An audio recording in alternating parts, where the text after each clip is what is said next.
最近这几个月，你是不是常常觉得很累？不是那种跑完步、加完班之后该有的累，而是一种说不上来、找不到源头的累。明明躺了一整晚，明明睡足了8个小时，早上睁开眼睛，却像是被一台卡车从身上斩过去一样，浑身酸痛，眼皮沉得抬不起来，连开口讲一句话的力气都没有。明明这一天什么坏事都没发生，胸口却闷闷的，情绪像涨潮一样一波一波涌上来，前一秒还好好的，下一秒就莫名其妙想掉眼泪。半夜2点、3点，你会忽然惊醒，眼睛瞪着天花板，脑子里明明什么都没在想，却怎么样都睡不回去。有时候耳朵里还会冒出一阵很高的嗡嗡声，像是有谁在很远很远的地方拨动了一根你看不见的弦。你变得越来越敏感，以前不在意的噪音，现在听起来像针一样刺；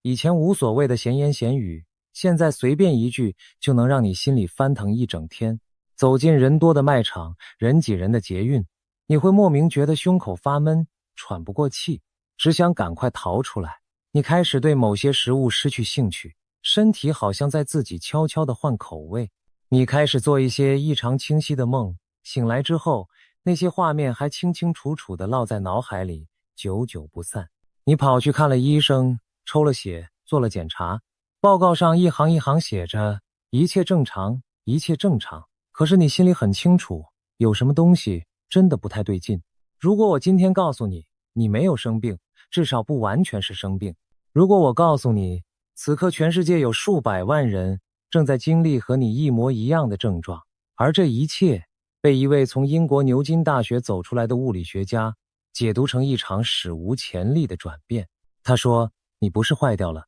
你是正在脱壳。他说，整个人类正在被悄悄地重新格式化，而这场转变的能量大潮会在2026年的6月与7月冲上最高点。你愿不愿意花接下来的时间跟我一起把这件事从头到尾看个明白？我们先从这位物理学家说起，他的名字叫做克莱门斯。如果你去查他的背景，你会发现他不是什么江湖术士，也不是随便在网络上冒出来的神棍。他年轻的时候在牛津大学受过完整的理论物理训练，后来又到剑桥大学深造，专攻的是弦理论还有电磁学。这是什么概念？弦理论是当代物理学里最烧脑最前沿的领域之一，研究的是构成这个宇宙最底层的那一根极其微小的不断震动的弦。能在这个领域里待下来还能站上讲台教书的人，那颗脑袋绝对不简单。可是就是这样一个一辈子跟公式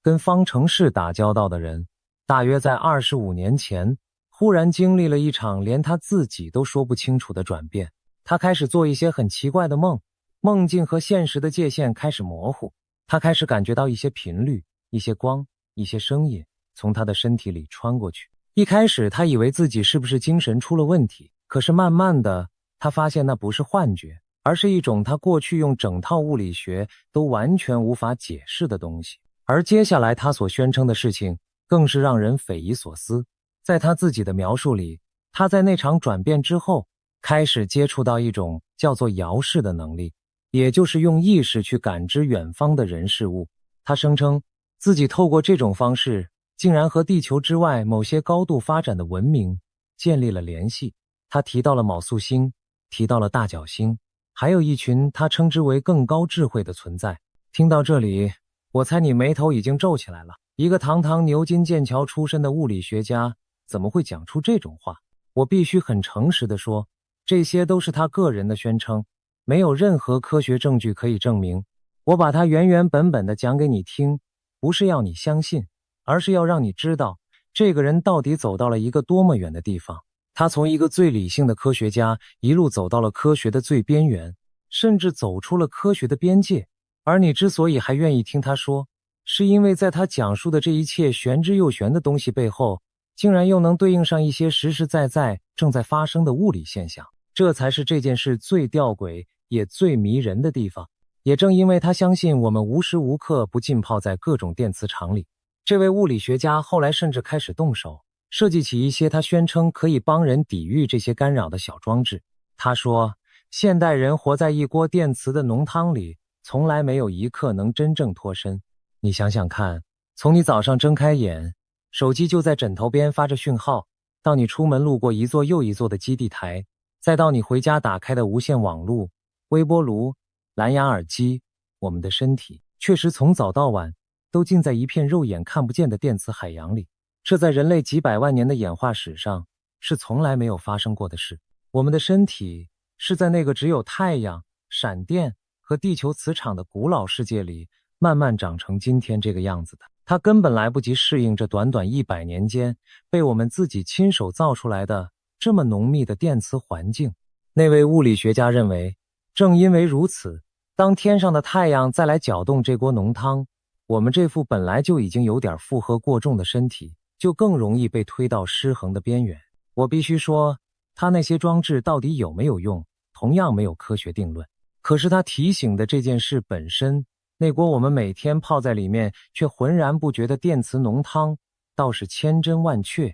值得我们静下来想一想。于是这位牛津物理学家做了一件在学术界看来几乎是自毁前程的事，他开始公开讲一套全新的说法。他说，我们过去所学的那一套物理学是死的物理学，在他口中那叫做死掉的物理。他说，这套死掉的物理把整个宇宙看成一堆冷冰冰的、没有生命的、像机器一样运转的零件，行星只是石头，能量只是数字，人只是一团碰巧会思考的肉。可是他说，这套看法从根本上就错了。他提出的新说法叫做活的能量学。他说，这个宇宙的最底层不是死的零件，而是一片有生命、有意识、会回应情绪、能被意念改变的活的场。听起来是不是很玄？先别急着下结论，因为接下来这位物理学家讲了一句让很多人脊背发凉的话。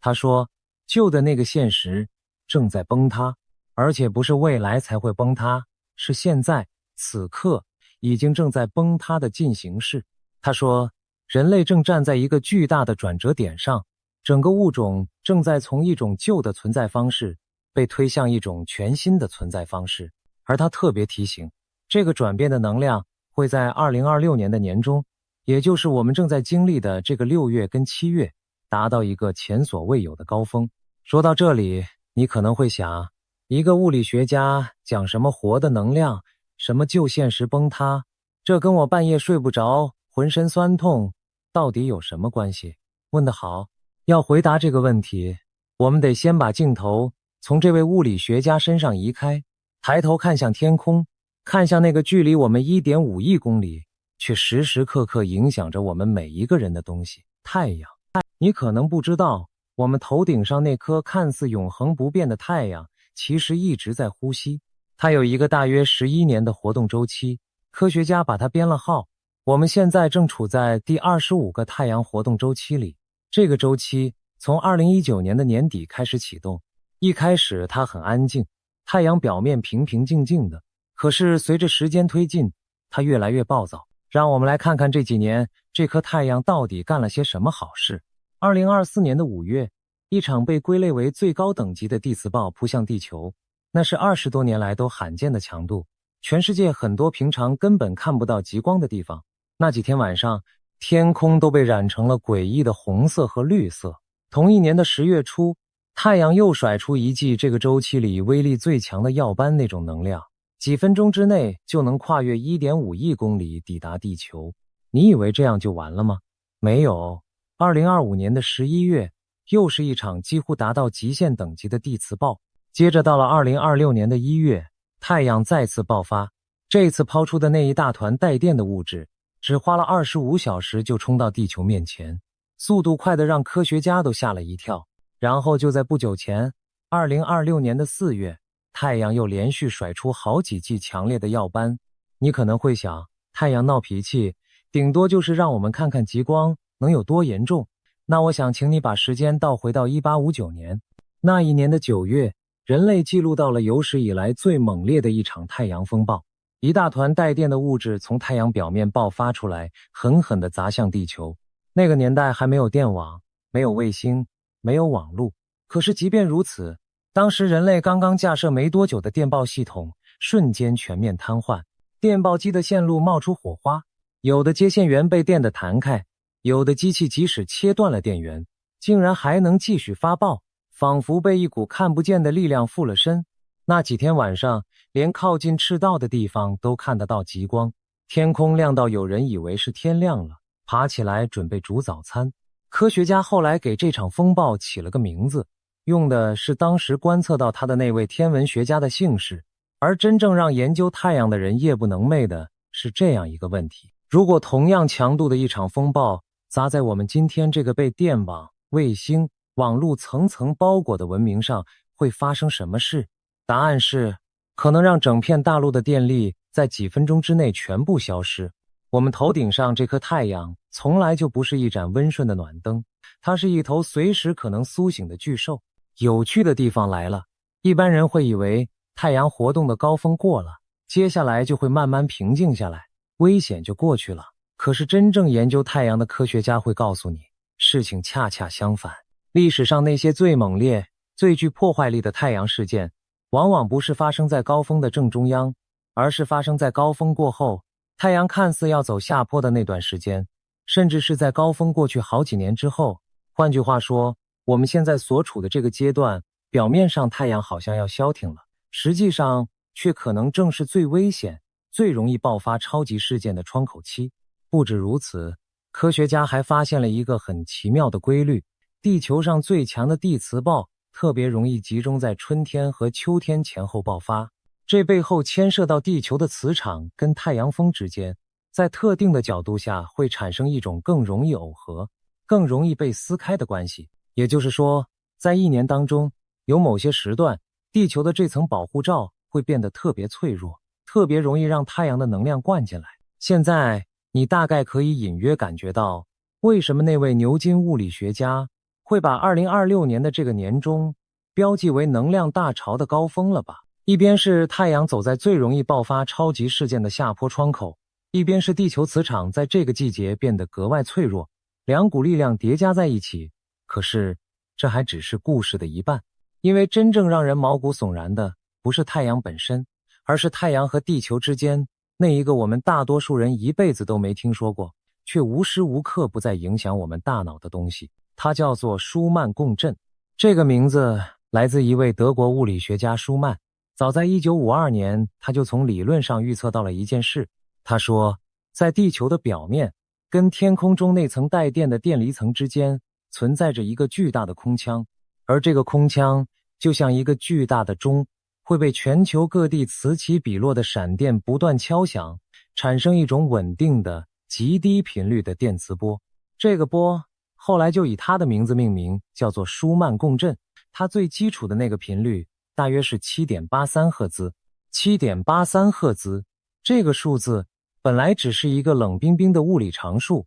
可是当科学家把它跟人类的大脑放在一起对比的时候，所有人都倒吸了一口冷气。因为人类的脑波是有不同频段的，当我们进入最深层的睡眠，毫无意识的时候，大脑发出的是频率最低的德尔塔波。当我们昏昏欲睡、深度放松、进入冥想的时候，大脑会发出一种叫做西塔波的脑波，频率大约在4到7赫兹之间。当我们清醒却平静、放松而专注的时候，大脑会切换到一种叫做阿尔法波的状态，频率大约在8到12赫兹之间。而当我们高度专注、灵光乍现，或者进入某种更高的觉知状态时，大脑则会跳到频率更高的伽马波。你发现了吗？地球这个大钟的基础频率 7.83 赫兹，刚刚好就卡在人类西塔波跟阿尔法波交界的那条线上。这是巧合吗？也许是，也许不是。但事实就是，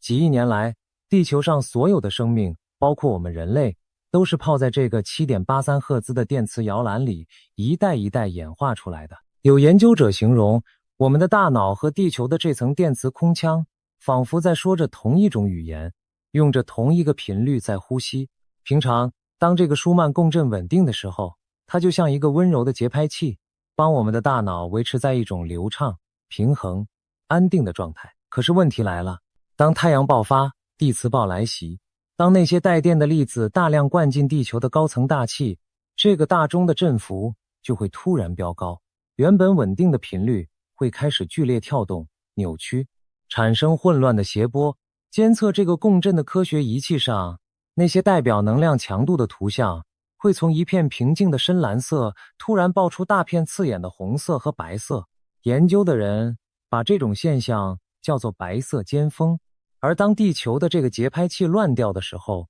泡在这个场里面的我们会发生什么事？答案是，那些莫名其妙的症状全都来了。让我们回到开头，回到你的身体，那种找不到原因的疲惫，那种睡了再久也补不回来的累，那种半夜2点到4点之间准时把你叫醒，再也睡不着的失眠，那种从头顶正中央往下压，像有一只无形的手按着你的头痛，那种沿着后颈、背脊、关节跑来跑去的酸痛，那种一点小事就让你情绪崩溃，一波又一波涌上来的悲伤、烦躁，甚至没来由的恐惧，那种突然对声音、对光线、对别人的情绪变得异常敏感，走进人多的地方就觉得喘不过气的感觉，那种耳朵里时不时响起的高频嗡嗡声，那种异常清晰、栩栩如生，醒来还记得清清楚楚的梦，还有那种忽冷忽热、半夜盗汗，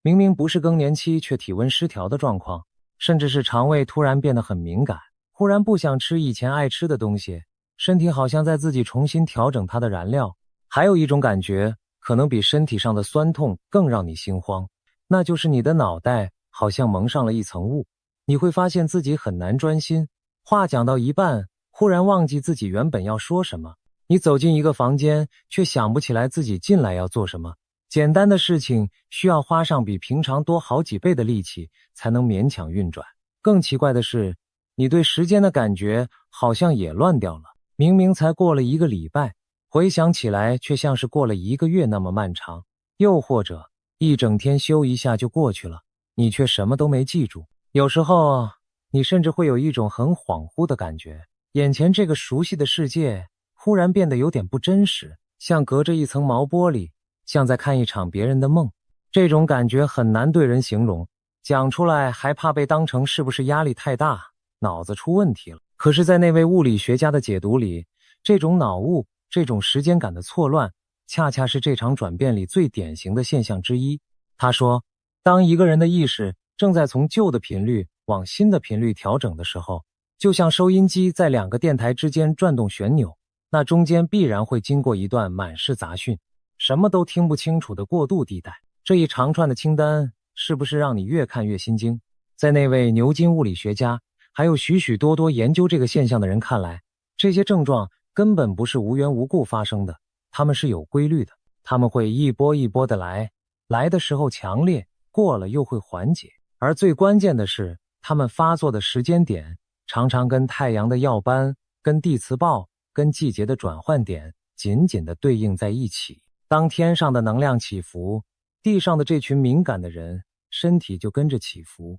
而这里面藏着一件最让人脊背发凉的事。如果你打开网络，去那些讨论这个现象的角落看一看，你会发现一个非常诡异的景象。在地球的不同角落，住着一群彼此完全不认识、讲着不同语言、过着截然不同生活的陌生人。他们不约而同地在同一段日子里跑上网来，描述着几乎一模一样的状况。住在北欧的人说，这几天头顶正中央闷痛，半夜2点准时醒来。住在南美的人说，这几天情绪莫名其妙的崩溃，累到骨子里。住在亚洲的人说，这几天耳朵一直嗡嗡作响，做了好多清晰的吓人的梦。而当有人把这些零散的留言跟那几天太阳的活动、地磁暴的数据一比对，所有人都安静了下来。因为那些大家集体喊着最难受的日子，竟然真的就是太阳爆发、地球磁场被搅得最乱的那几天。一个住在地球这一头的人和一个住在地球另一头的人，素昧平生，却在同一个夜晚，因为同样的原因，睁着眼睛望着天花板。如果这个世界上真的有什么东西正在同时波动着我们每一个人，那这幅画面会不会就是他留下的最清楚的指纹？那位物理学家给了这个现象一个很美也很惊悚的比喻。他说，这就像脱壳。你想想看螃蟹，想想看龙虾，它们的身体外面包着一层又硬又紧的壳，可是当它们要长大的时候，那层旧的壳就再也容不下它们了。于是它们必须经历一段最脆弱、最痛苦的时期，把整个旧壳从身上一点一点地撑开、褪去。在脱壳的那段日子，它们浑身软绵绵的，没有任何防护，痛苦不堪，只能躲在角落里颤抖着等待。可是，一旦熬过去，它们就会长出一副更大、更强壮的新壳。再想想看，蛇每隔一段时间就要痛苦地把整张皮蜕掉。再想想看，那在地底下蛰伏了好几年的蝉，最后要用尽全身的力气撑破自己的背，从那个又干又硬的旧壳里挣扎着爬出来，然后才能展开翅膀飞上枝头，唱出他这辈子第一首歌。那位物理学家说，此刻的我们正在经历的就是这样一场脱壳。他甚至用了一个更具体的说法，他说，人类的身体正在从一种比较粗糙、比较沉重的状态，朝着一种他称之为水晶体的更精细、更高频的状态转变。他说，当这个转变正在发生的时候，旧的东西被一块一块地撑开，剥离那种拉扯，那种松动，在身体上就会被感受成各式各样的酸痛、疲惫和不适。换句话说，你感觉到的那些难受，在他看来不是坏掉的征兆，而是正在长大的征兆。他甚至提出了一个更大胆的猜想，他认为我们身体里的基因有很大一部分过去一直被科学界当成没有用处的垃圾，可是他相信这些所谓沉睡的部分其实藏着我们还没有开启的潜能，而在这场能量的洗礼之下，他们正在被一点一点的唤醒。我要再强调一次，这只是他的猜想，目前并没有确切的科学证据，但你不觉得这个画面想起来还是让人有点热血沸腾吗？仿佛我们每一个普通人的身体里都封印着一个更大的自己，正等着被解开。当然，讲到这里，我必须非常严肃的、诚恳的跟你说一句话，请你一定要记住，身体的不舒服绝对不能全部丢给什么能量、什么脱壳去解释。如果你的胸口闷痛、心跳异常、头痛剧烈，或者任何症状持续不退，越来越严重，请你务必去看医生，做完整的检查。连那些最相信这套说法的人都会反复强调，灵性的转变和真正的疾病是可以同时存在的。先把身体的病因排除掉，照顾好你这副肉身，这才是真正爱自己。我们今天聊的这一切是另一个层面的探讨，它不能也不应该取代任何专业的医疗。把这句话放在心上，我们再继续往下走。讲到这里，也许你心里会冒出一个疑问，如果这真的是全人类一起在经历的事，那为什么有些人完全没感觉，照样吃得下睡得着，活蹦乱跳，而有些人却被折磨得死去活来？这是一个很好的问题，答案也很有意思。研究这个领域的人发现，人跟人之间对能量的敏感度天生就有很大的差别。有一群人被称为地磁敏感族群，他们的神经系统天生就像一根更灵敏的天线，地球磁场稍微移动，他们就感受得到。还有一群人，平常我们会叫他们高敏感者或者共感人，这些人能够轻易地感受到别人的情绪，走进一个房间就能立刻感觉到气氛的好坏。他们的内心本来就像一块吸水的海绵，在能量平静的时候，这是一种天赋，可是在能量翻涌的时候，这也意味着他们会比一般人承受多得多的冲击。如果你正好就是那种从小就被说想太多、太敏感、太情绪化的人，如果你总是觉得自己跟这个吵吵闹闹的世界格格不入，那么很可能你正是那群在这场大潮里感受最深的人。这不是你的缺陷，在那位物理学家的眼中，这恰恰是你的天线，比别人架得更高。我也想特别跟那些年纪稍长一些的朋友说几句话。也许你会想，我都活到这个岁数了，这一辈子大风大浪见过多少，怎么最近反而动不动就觉得累，觉得心烦，睡也睡不好，是不是身体真的开始走下坡了？我想请你换一个角度想想看，你走过的路比别人长，看过的人事比别人多，你这颗心其实早就被岁月磨得比年轻人更通透、更柔软。一块在世间泡了几十年的海绵，吸水的能力从来不会比新的差，往往只会更深。所以当这场大潮涌来，你感受的比别人清楚，比别人深刻。这不是你在衰退，恰恰相反，这是你这一生累积下来的敏锐，在这个特别的时刻被唤醒了。你不是跟不上了，你是听得见很多人这辈子都听不见的东西。请别急着把这份感受全都推给年纪，推给老化。有些骚动是身体在退场，而有些骚动是灵魂在苏醒。好，如果说脱壳讲的是个人身体层面的转变，那么那位牛津物理学家口中那个更大的词集体格式化又是什么意思？格式化这个词，玩过电脑的人都懂。当一台电脑用久了，里面塞满了各种乱七八糟的垃圾档案、过时的程式、卡住的设定，整台机器跑得又慢又卡，动不动就当机。这个时候，最彻底的办法是什么？就是格式化，把硬碟整个清空，把那套旧的烂掉的作业系统彻底删除，然后重新灌入一套全新的系统。那位物理学家说的就是这个意思。他认为人类这个物种几千年来运行的是一套旧的作业系统，这套旧系统的核心程式码写的是什么？是恐惧，是控制，是竞争，是分离。我跟你是分开的，你的好就是我的坏，资源是稀缺的，所以我们要争，要抢，要算计，要互相提防。我们把世界看成一场零和的游戏，把彼此看成需要战胜的对手。这套系统运行了几千年，制造了无数的战争、剥削和痛苦。而那位物理学家认为，现在这套旧系统正在被格式化。他甚至直接点明了一个我们很多人都听过的概念，叫做模拟理论，就是那种认为我们所处的这个世界可能根本不是真实的，而是一个巨大的被设计出来的虚拟城市的想法。他说，问题就出在这里，当人类把自己完全等同于这个模拟城市里的一个角色，完全相信这套由恐惧跟分离写成的规则，我们就被困住了，就像被困在一个无限循环的回圈里，永远跳不出来。他讲过一句话，我觉得特别有力量。他说，我们来到这个地球上，不是为了变成更好的机器，我们不是来把自己训练成一台更高效、更听话、运算更快的机器的。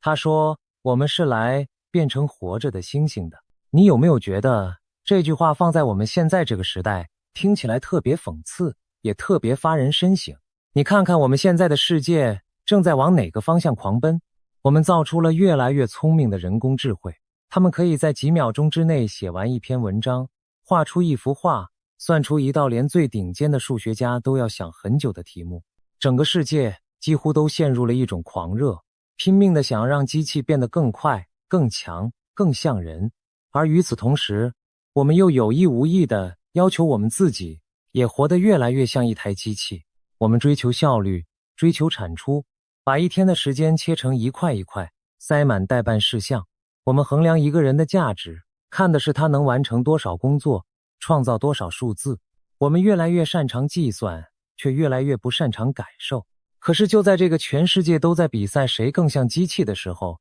这位物理学家却反过来提醒我们，人类真正的价值，恰恰是机器永远学不会的那一部分，是你流泪的能力，是你会为了一个陌生人的遭遇而心痛，是你在看到夕阳的时候，心里会涌起一种说不出来的感动。当机器越来越像人，也许我们最该守住的，反而是那颗会痛、会爱、会颤抖的心，因为那才是我们之所以为人，最后也最珍贵的证据。把人类的这场集体转变跟一台电脑的重灌系统联想在一起，其实一点都不新鲜。早在上个世纪，一位伟大的心理学家荣格就提出过一个惊世骇俗的概念，叫做集体潜意识。他认为全人类的内心深处存在着一个共享的、看不见的心灵底层，我们每一个人都透过这个底层悄悄地连结在一起。后来有人把荣格的这个想法跟地球的电磁场联系起来，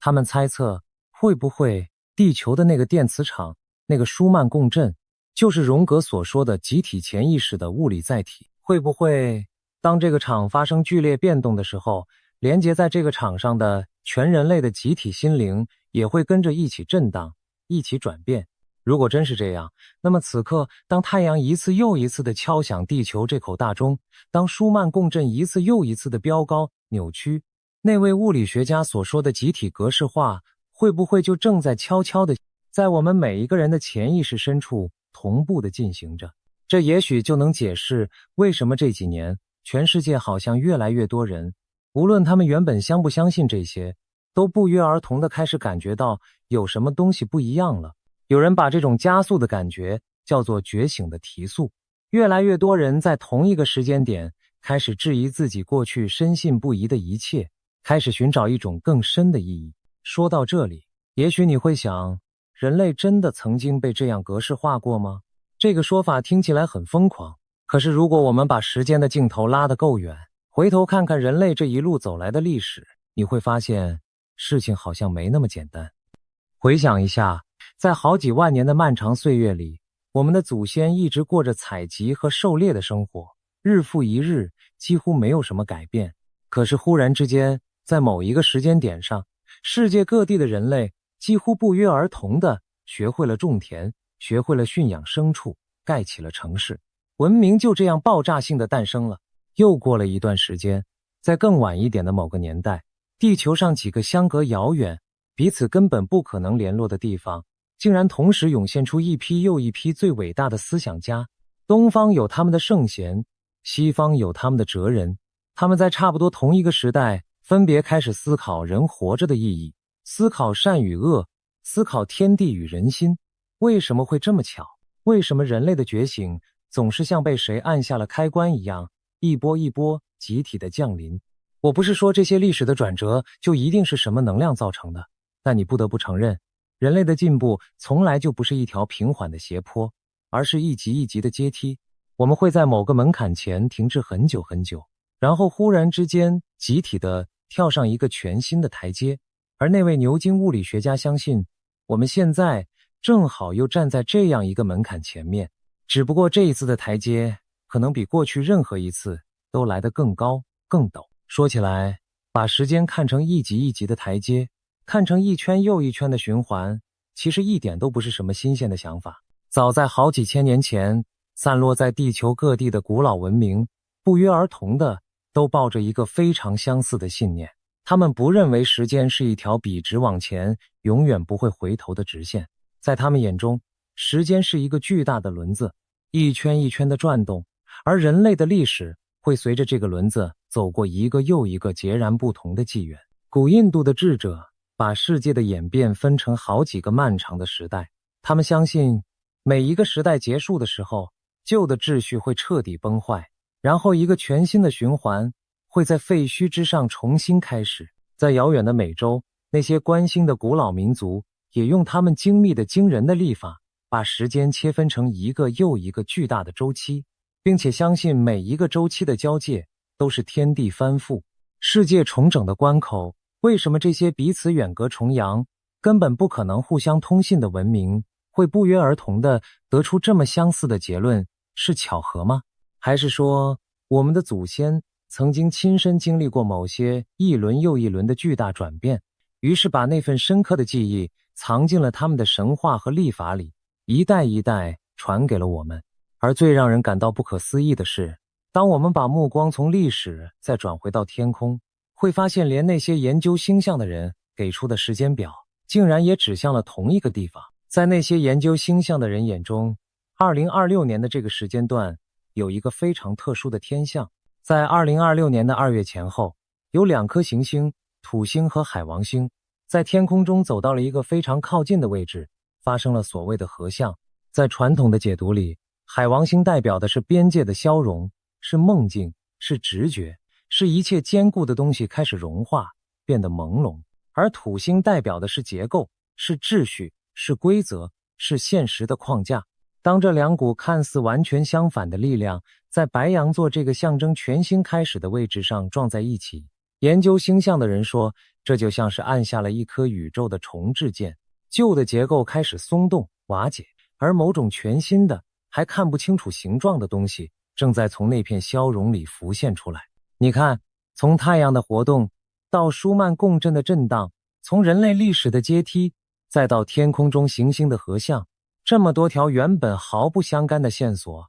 竟然都不约而同地指向了同一个时间段，2026年的年中。这就是为什么那位牛津物理学家会把这个6月跟7月标记成能量大潮的最高点。讲到这里，我心里其实会浮起一个很大的感慨，也想分享给你。你有没有想过，在人类这几十万年这么漫长的岁月里，绝大多数的人出生、活着，然后死去，他们这一辈子所看到的世界和他们的父母、他们的祖父母所看到的其实没有太大的差别，日子是平的，是静止的，一代又一代重复着几乎一样的生活。可是我们呢？我们偏偏出生在这样一个时代，在我们短短这几十年的生命里，我们亲眼看着世界被一次又一次的翻转，我们看着机器学会了思考，看着遥远的两端被一根看不见的线连在一起，看着太阳在我们头顶上一次又一次的咆哮，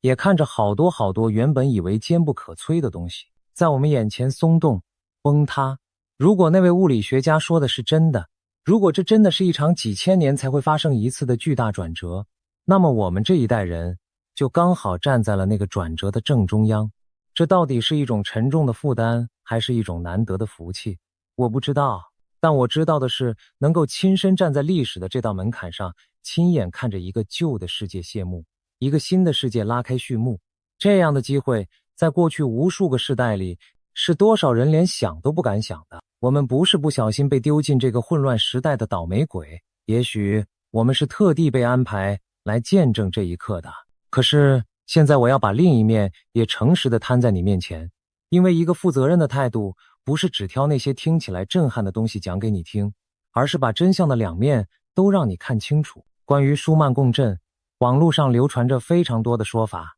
其中有不少其实是被夸大，甚至是错误的。比方说，有人说地球的基础频率正在不断上升，正在从 7.83 赫兹一路往上飙，这就是地球在扬升的证据。可是严谨的科学监测并不支持这个说法，基础频率本身是相当稳定的，真正在变的是它的振幅，是它的强度，而不是频率本身在永久的往上爬。再比方说，有人说这个 7.83 赫兹的频率会改写你的去氧核糖核酸，会直接唤醒你的细胞，这同样是缺乏实证的夸大。还有人把舒曼共振跟手机的 5G 讯号混为一谈，说 5G 会干扰地球的频率，这更是彻底的误会。因为舒曼共振是一种极低频的波，而 5G 讯号的频率比它高出了千千万万倍，两者根本是完全不同的物理世界，扯都扯不到一起。那么把这些夸大的部分剥掉之后，还剩下什么是真的？这才是最值得我们认真对待的部分。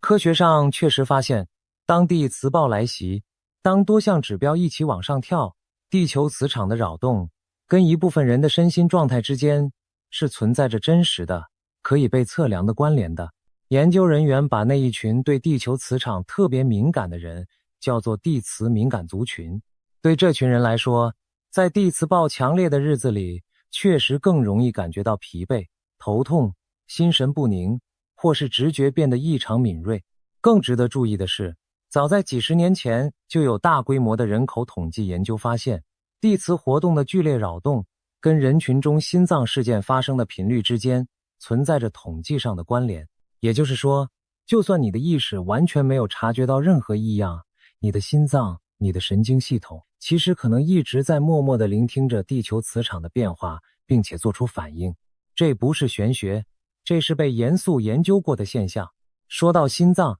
这里又藏着一个很多人不知道的秘密。科学家发现，我们的心脏其实也会产生它自己的电磁场，而且这个场的强度比大脑产生的还要强上许多倍。当一个人处在感恩、平静、慈爱的状态时，心脏发出的这个场会变得非常和谐，非常有秩序。而当一个人处在愤怒、焦虑、恐惧的状态时，这个场就会变得混乱、杂乱无章。这个发现刚好呼应了那位牛津物理学家讲过的一句话。他说，心脏不是一个只会感伤的器官，在他口中，那颗心是一个真理的超导体。超导体是物理学里一种非常神奇的材料，在特定的条件下，电流可以毫无阻力的完美的通过它。他用这个词来形容心脏，意思是当一个人从由头脑主导的那套恐惧、计算、控制的旧模式，切换到由心去感受、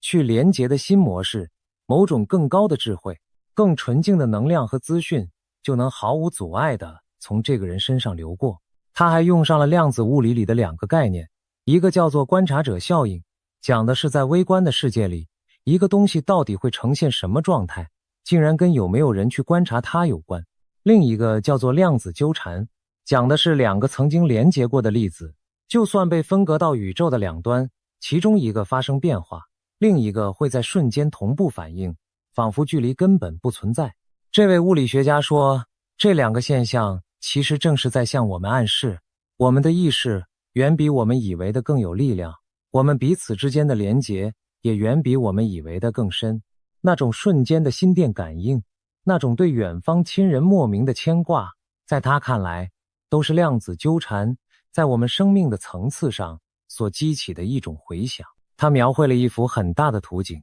他说，地球是一颗特别的种子星球，蕴藏着极其丰沛的情感能量和创造潜能。可是长久以来，我们这个物种一直把自己困在恐惧、控制和过度用脑的回圈里。我们太习惯用头脑去计算、去防备、去分析，却忘了还有一条路。而走出这个回圈的桥梁，他说，不是更先进的科技，而是能量本身，是回到那颗作为真理超导体的心。那么，如果这一切都是真的，如果我们真的正站在一场脱壳、一场格式化的门口，在这个能量翻涌的2026年年中，到底有没有不同的可能性？我们是只能被动地被这场大潮推着走吗？那位物理学家还有许多走在这条路上的人提出了一个很有意思的看法。他们说，在这样的转折点上，其实有2条路摊在每一个人的面前。第一条路是抗拒，是死死地抓住旧的东西不放，抓住旧的恐惧、旧的怨恨、旧的习惯、旧的那个自己。可是当大潮已经要把旧的壳冲走，你却还死命抓着它，那会发生什么事？那层壳就会把你越勒越紧，那种拉扯，那种痛苦就会被放到最大。许多人此刻感受到的那些剧烈的难受，在他们看来未必是能量太强，而是抗拒太深。第2条路是臣服。注意，臣服不是放弃，更不是躺平认输。臣服是当你看见旧的壳已经容不下你了，你愿意松开手，愿意信任这个过程，愿意让那层旧壳自然的剥落。就像那只脱壳的螃蟹，它如果拼命想把自己塞回旧壳里，只会把自己卡死。可是当它愿意放手，安静地等待新的壳，才有空间长出来。走第2条路的人说，当你停止抗拒，那些痛苦反而会奇妙地减轻，因为你不再是逆着潮水游泳，而是顺着它被带往一个更开阔的地方。而最让人深思的是，他们相信这2条路会把人带向2个完全不同的方向。一边是紧抓着旧世界，在恐惧和混乱里越陷越深，另一边是松开手，朝着一个更广阔、更轻盈的存在慢慢地走过去。在这个能量的大潮里，你选择用哪一只手去面对，也许就决定了你会被带到哪里。那么，回到最实际的问题，作为一个普通人，在这个6月与7月，当那些酸痛和失眠来敲门的时候，我们具体可以做些什么，来帮自己顺顺利利地走过这一段？那位物理学家还有许多过来人给出的建议，其实出奇的朴素，一点都不神秘。第一件事是允许自己休息。如果你的身体在喊累，请不要逼它。脱壳期的螃蟹是躲在角落里不动的。在能量强烈的日子里，少安排一点事，多给自己一点空白，让身体有余裕去完成它正在进行的调整。这不是懒惰，这是智慧。第2件事是回到大自然，回到地面。很多人发现，当症状来袭的时候，光着脚踩在泥土上、草地上、沙滩上走一走，或者只是在树下安静地坐一坐，那种翻腾的感觉会奇妙地平缓下来。也许正是因为赤脚接触大地，让我们重新和地球那个稳定的节拍器接上了线。多喝干净的水，吃简单一点、天然一点的食物，让身体轻盈，也都会让这个过程好过很多。第3件事是学会呼吸，学会安静。当情绪像潮水一样涌上来的时候，不要急着压下去，也不要被它卷走，试着只是慢慢的、深深的呼吸，看着那个情绪升起，再看着它落下。它来是为了被释放，不是为了把你淹没。记住刚刚说的，臣服而不是抗拒。还有一件很有意思的事，就是关于半夜那场准时的失眠。很多走在这条路上的人说，如果你常常在凌晨2点到4点之间醒来，与其翻来覆去烦躁地抓起手机，不如试试看，就让自己安安静静地坐起来，背挺直，闭上眼睛，慢慢地呼吸，然后就只是聆听，聆听那一片寂静。因为在许多古老的传统里，凌晨的这段时间被认为是一天之中内心最敞开、最容易接收到某种讯息的时刻。也许那些最深刻的领悟、最有灵感的念头，正是在这片无人的安静里悄悄地浮现出来的。在床边放一本本子，把任何浮现的东西写下来，说不定你会收到属于你自己的答案。你看，这些方法没有一个是要你花大钱，也没有一个要你去信什么，它们的核心其实就是2个字：温柔。在这个能量翻涌的时刻，温柔地对待自己这副正在转变的身体，温柔地对待自己这颗容易波动的心。说到最后，让我们把镜头从个人、从地球再拉远一点，拉到一个更大的问题前面。如果那位牛津物理学家说的对，如果人类真的正在经历一场史无前例的脱壳，一场集体的格式化，那么格式化之后的我们会变成什么样子？我们究竟是被某种更大的力量温柔地推着往前走的被眷顾的孩子，还是只是一场巨大转变里碰巧被卷进去的过客？我不知道这个问题的答案。老实说，没有人知道。脱壳的过程从来都是痛苦的，是脆弱的，是充满不确定的。那只躲在角落里浑身发软的螃蟹，那条正在蜕皮的蛇，那只拼命撑破旧壳的蝉，在它们最难受的那一刻，他们大概也不会知道自己即将长出更大的壳，蜕出更新的皮，展开能够飞翔的翅膀。他们只知道现在很痛、很累、很想放弃。可是也许这就是成长必须付出的代价。也许你这几个月来那些莫名的疲惫，那些半夜的清醒，那些无端涌上的眼泪，那些找不到原因的酸痛，他们真正想告诉你的，不是你坏掉了，而是有什么东西正在你的身体里，在你的心里，在这整个世界的最深处，悄悄的、一点一点的重新生长。2026年的这个6月与7月，那位物理学家口中能量大潮的最高点，也许正是这场漫长脱壳里最艰难却也最关键的一段。如果你正在经历那些难受，请你记得你不孤单。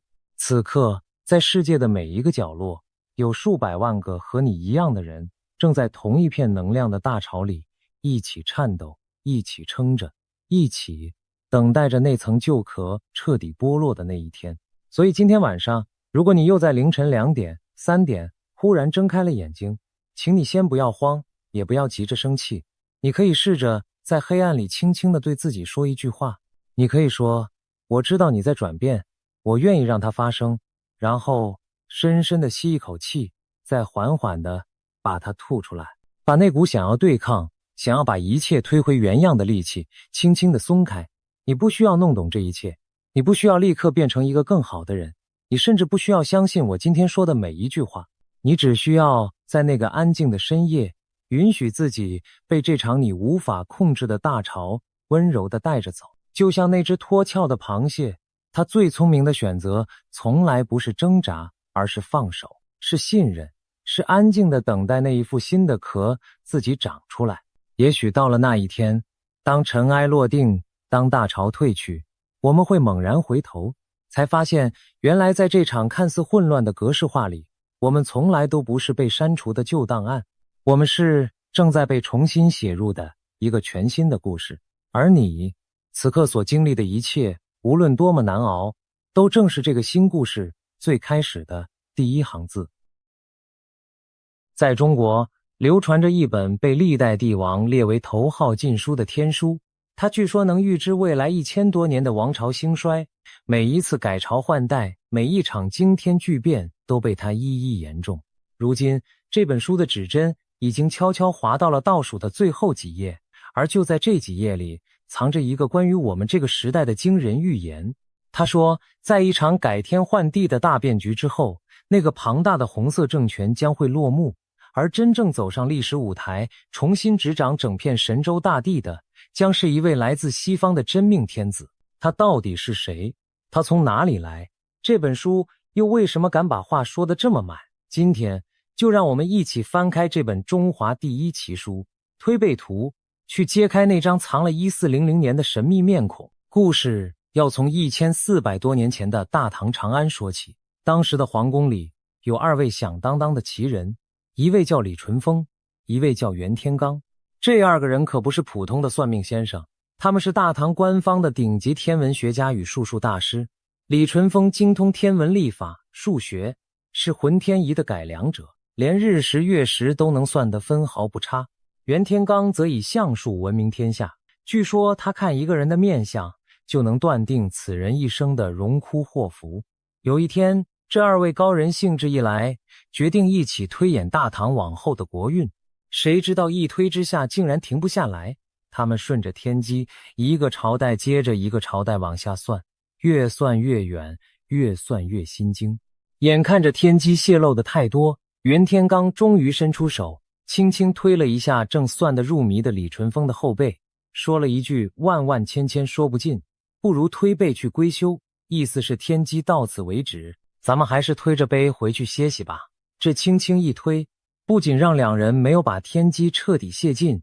也给这本旷世奇书留下了一个流传千古的名字——推背图。也许你会好奇，这2位高人凭什么能算得这么准？我们先说李淳风，他可不只是个会看星星的官员，他主持修订的灵德历是当时全世界最精密的历法之一。他甚至写出了世界上最早的气象学专著，把风力整整划分成8个等级，比西方足足早了1000年。据说有一回，他向唐太宗禀报，说某时某刻将会发生日食，可到了那一天，太阳却迟迟没有亏缺，太宗便嘲笑他算错了，要治他的罪。李淳风不慌不忙在墙上划了一道线，淡淡地说，等到日光照到这条线，日食就会发生。果然，话音刚落，太阳就准时开始亏时，分秒不差。再说袁天罡，他乡人的本事更是神乎其技。传说武则天还在襁褓之中，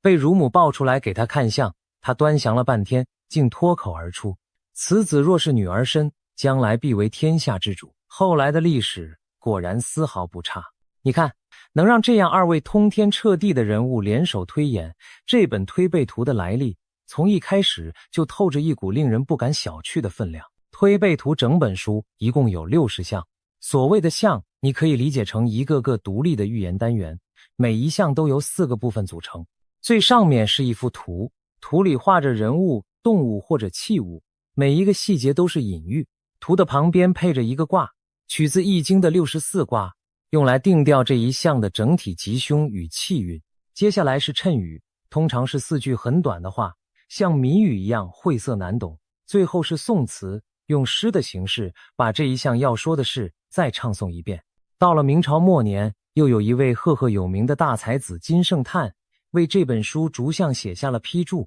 把他自己的解读也留在了字里行间。正因为这本书太准，准到让历代统治者都心惊胆战，所以从宋朝开始，它就被官府列为严禁流传的禁书。毕竟没有哪个皇帝愿意让老百姓提前知道自己的王朝会在哪一年走到尽头，可越是严禁，它就越是顽强地在民间流传了下来，一路流传到了今天。关于这本禁书，还流传着一个非常有意思的故事。据说到了宋朝，宋太祖赵匡胤对推背图在民间的疯狂流传，简直头疼到了极点。他想禁，却发现越禁传得越凶，几乎家家户户都偷偷藏着一本。于是这位开国皇帝想出了一条釜底抽薪的绝妙计策，他下令把推背图里图像的顺序全部打乱，再掺杂进大量真假难辨的版本，然后一股脑地放回民间。如此一来，市面上流传的版本五花八门，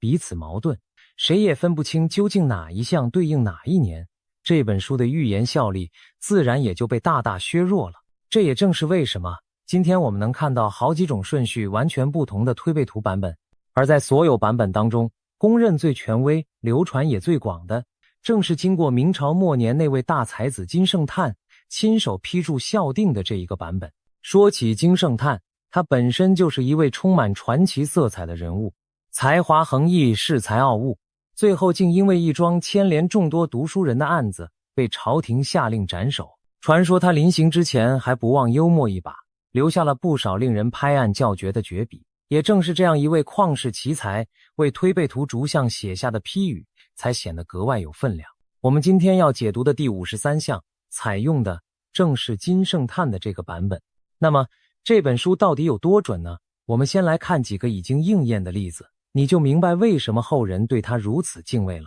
推背图的第3项画着一位手持利剑的妇人，配的谶语里藏着日月当空这几个字，后人恍然大悟，这不正是中国历史上唯一一位女皇帝武则天吗？武则天为自己创造了一个独一无二的名字，那个赵字拆开来看，正是日月当空，意思是要像日月一样高悬天际，普照天下。一本成书于唐朝初年的书，竟然提前几十年就精准预言了一位女皇的横空出世。再看另外一项，讲的是渔阳方向突然战鼓震天，一位倾国倾城的绝代佳人香消玉殒。熟悉历史的人立刻就能对上号，这说的正是安史之乱爆发，唐玄宗仓皇出逃，最终在马嵬坡含泪赐死杨贵妃的那一幕千古悲剧。我们再把历史的镜头往后推移几百年，推背图里还有一项谶语写着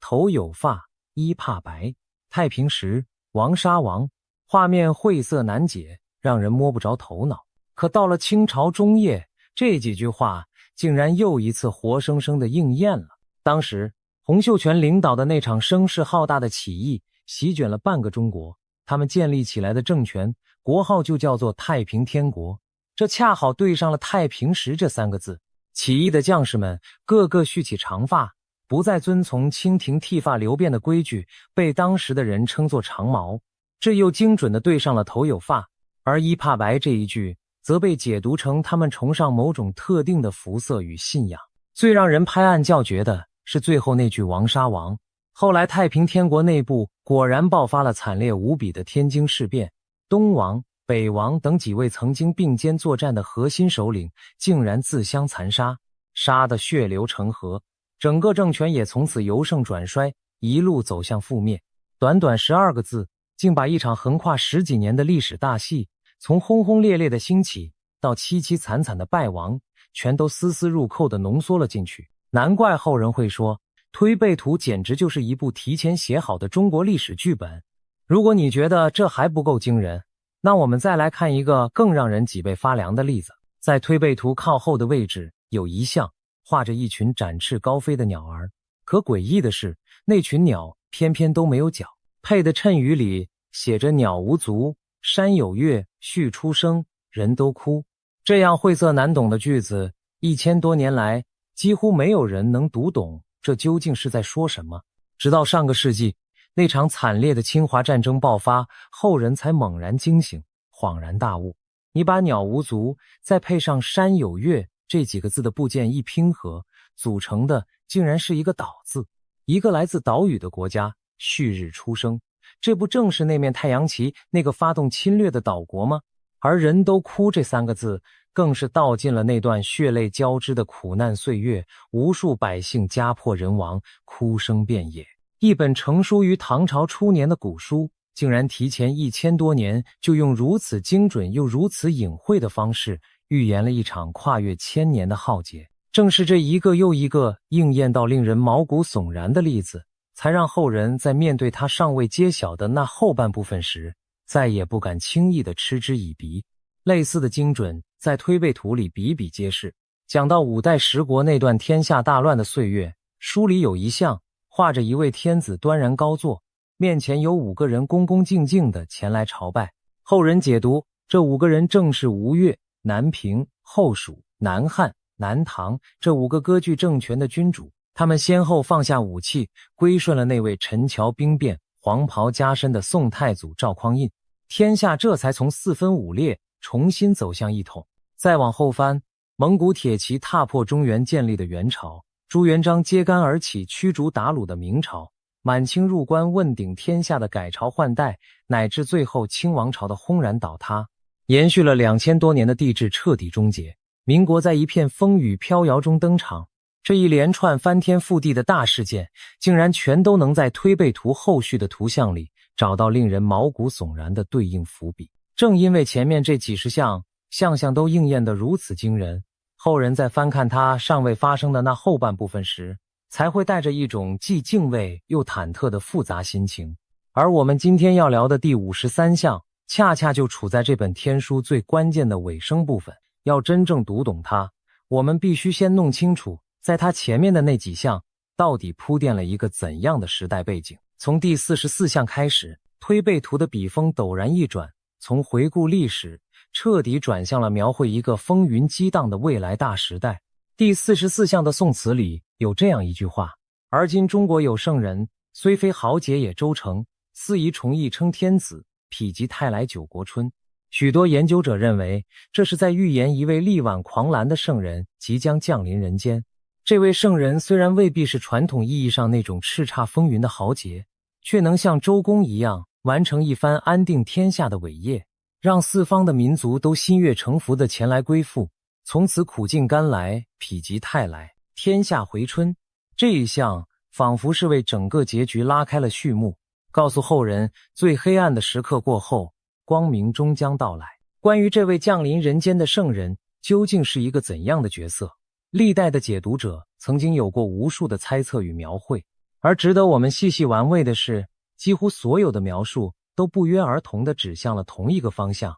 那就是这位圣人并不是传统印象里那种金戈铁马、东征西讨的开国君王。第44项的宋词里那句虽非豪杰也周成，其实已经说得很清楚了，他未必拥有盖世的武功，未必是叱咤沙场的盖世英雄，可他却能像当年辅佐成王的那位周公一样，凭借着高尚的德行与过人的智慧，去完成一番安定天下、教化万民人心的不朽伟业。在许多民间流传的寓言版本里，他被人们尊称为紫薇圣人。据说他出身极为平凡，一生历尽了千难万险，却偏偏会在天下最危难的那个时刻挺身而出，用一种前所未有的全新方式，把那些陷入迷途的人们重新一个一个地引回正道。也正因为如此，我们才更要把这位带来精神指引的圣人和那位负责治理天下、安定江山的关中天子仔仔细细、清清楚楚地区分开来。他们一个照管着人心，一个执掌着社稷，缺了任何一个，这场横跨千年的救劫大戏恐怕都唱不圆满。然而光明的到来从来都不是一帆风顺的。在圣人真正出现之前，推背图描绘了一段相当惨烈的过渡时期，紧接着的几项被普遍解读成一个庞大政权气数将尽、行将崩塌的种种征兆。书里反复出现一人难逃万人不死这样令人不安的句子，暗示着一场席卷一切的大清算正在悄悄逼近。而到了第50项，画面更是触目惊心。他的谶语里写着水火相战，受贵人见，宋词里更有豺狼结队街中走，百米银仓不值钱这样的描述。很多解读者把这一项对应成一段天灾人祸交织缠绕的大劫之年。所谓受贵人见，是说野兽成群结队在街上横行，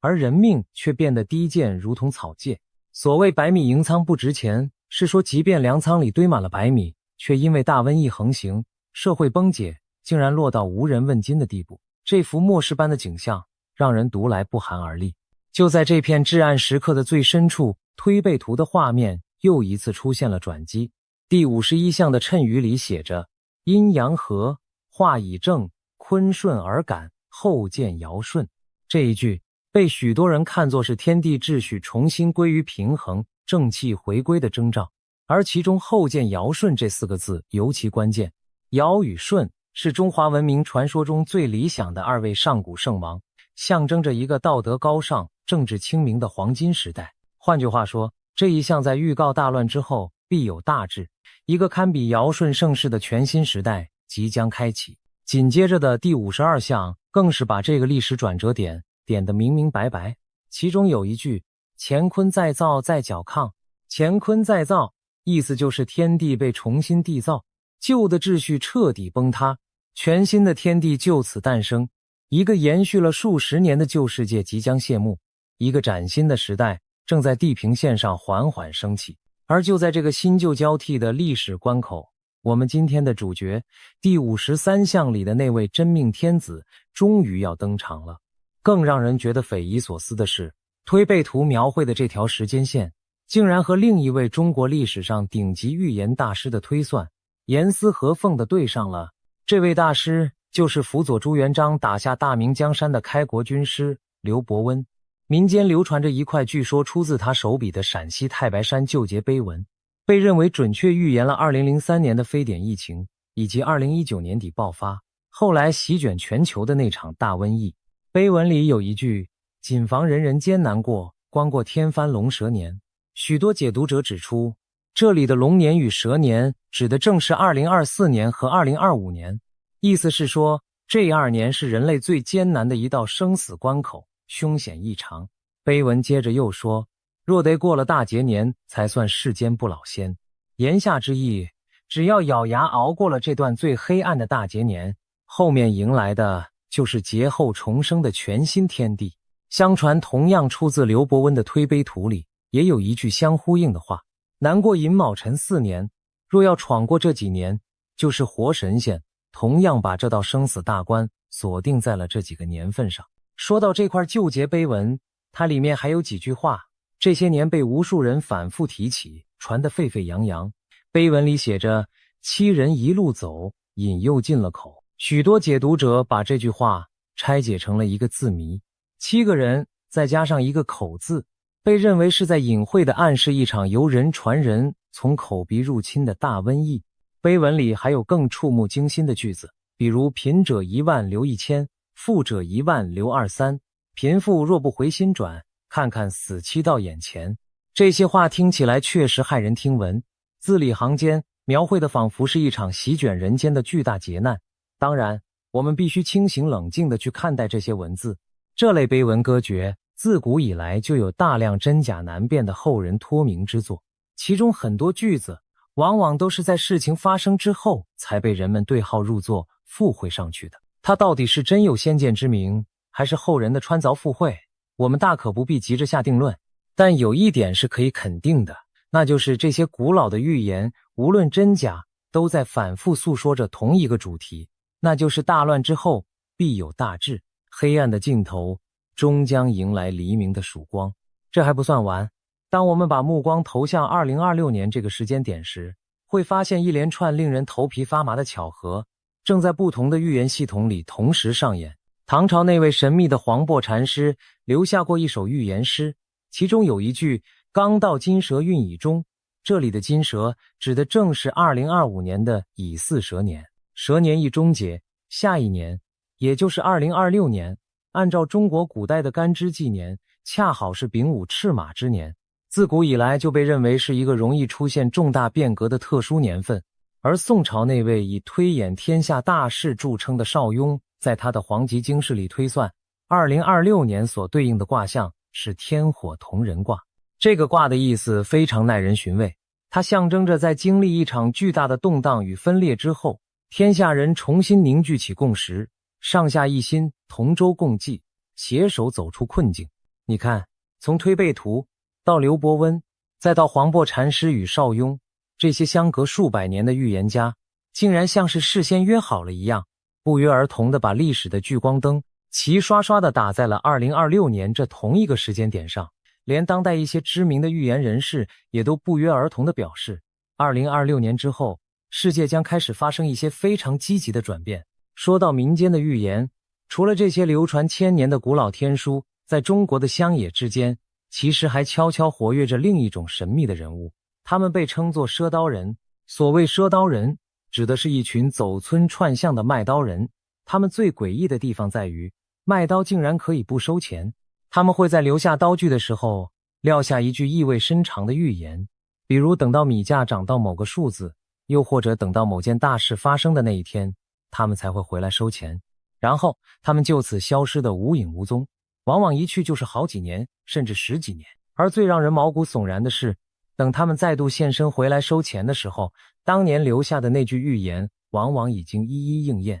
这个古老的传说据说可以一直追溯到春秋时期的鬼谷子一脉，千百年来在民间时隐时现。近些年来也不断有各地的人们声称自己曾经亲眼遇到过这样的赊刀人，并且转述出一些关于未来的只言片语。这些故事是真是假，我们无从考证，但它和推背图一样，都寄托着一种同样的东西，那就是普通人在面对那未知命运时，心底那份既好奇又敬畏的复杂心情。更有意思的是，把目光从东方移到西方，许多当代颇负盛名的预言者竟然也都把焦点不约而同地投向了2026年前后这段时间。英国的帕克这些年就多次公开预言，那个庞大的东方红色政权将会走向分裂与瓦解，而这场巨变的时间点恰恰就落在这几年之内。来自印度的少年预言家阿南德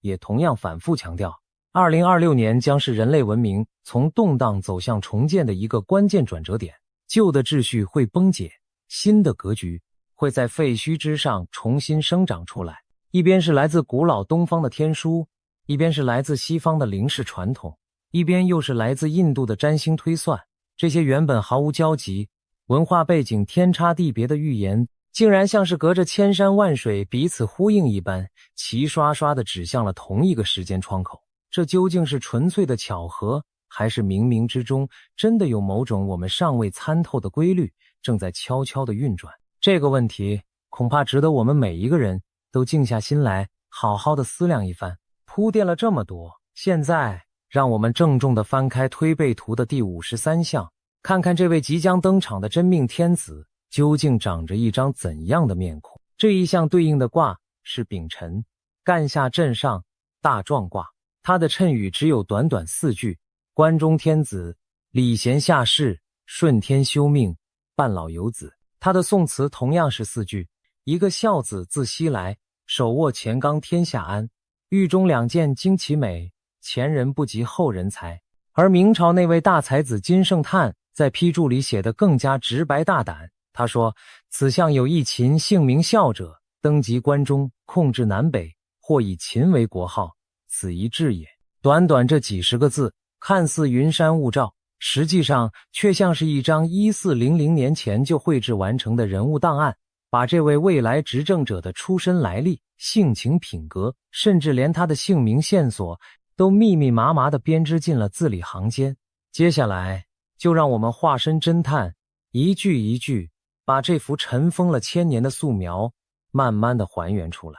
我们先从那个定调的卦象说起。大壮卦在易经的64卦里，大壮卦的卦象是上面为震，代表雷，下面为干，代表天，合起来就是雷在天上，响彻寰宇。这个卦象征着一种壮大、兴盛、光明正大、声势浩荡的气象。它代表的不是偷偷摸摸的阴谋篡夺，而是一股堂堂正正、蓄势已久的全新力量，正要轰轰烈烈地登上舞台，大干一场。光是这个卦的基调就已经为这一项定下了一个极其鲜明的色彩。它告诉我们，这位即将出现的天子，他的崛起绝不是靠着阴暗的手段，而是如同春雷炸响，光明磊落，气势磅礴。一个用大壮卦来形容的人物登场，注定是要开创一番大事业，要让整个天下都为之震动的。请记住这股雷霆万钧的气势，因为它将贯穿我们对这位真命天子的全部解读。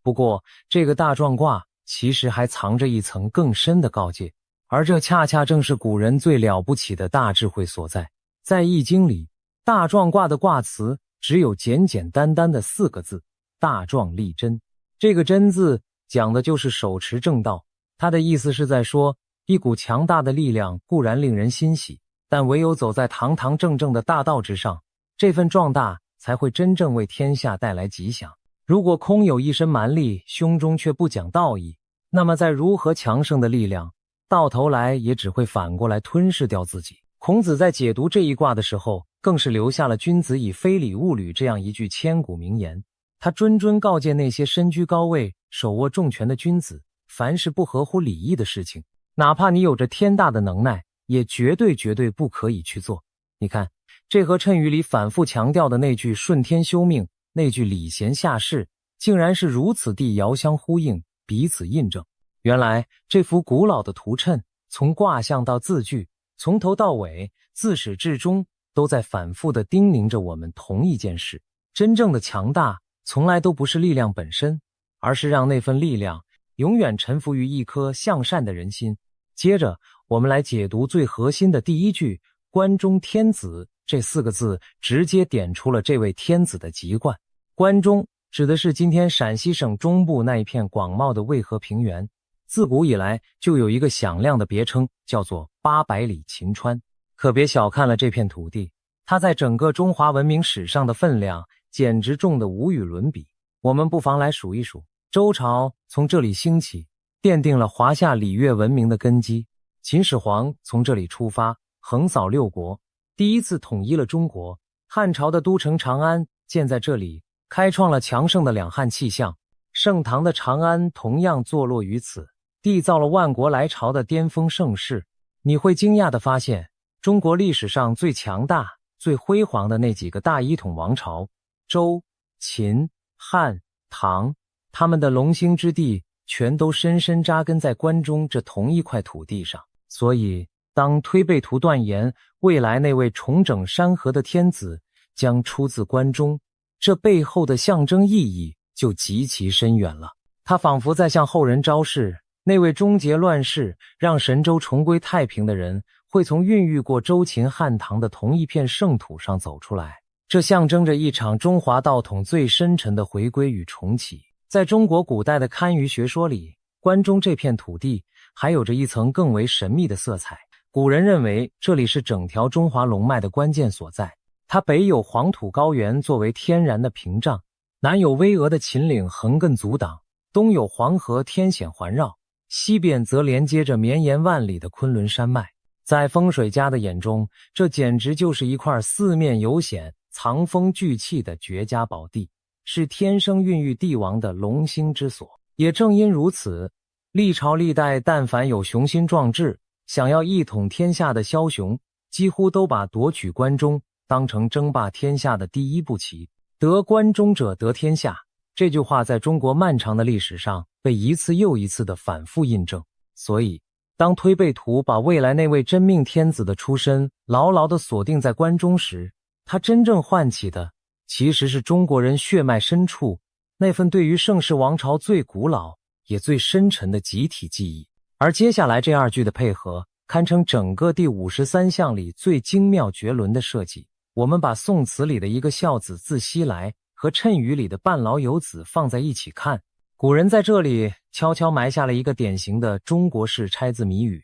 你来看，把老这个字的上半部分留下来，下面再接上一个子字，这2个部件严丝合缝地拼在一起，组成的正好就是一个孝字。半截老加一个子，这不正是半老有子吗？古人玩弄文字的功力实在是高深莫测，他们没有直接写出这个人的名字，却用这种拆字的巧妙方式，把这位未来君主最核心的品德烙印深深地刻进了预言之中，那就是一个沉甸甸的孝字。这位即将执掌神州的天子，将会是一位以大孝闻名于世、德行极其深厚的仁者。而那句一个孝子自西来里的自西来3个字，又进一步精确地标明了他的方位。他来自西方，来自西北，这恰好和前面关中天子所指向的陕西方位上严丝合缝。金圣叹更是大胆地直接点破，他认为这个人很可能姓秦，名字里带着一个孝字，而秦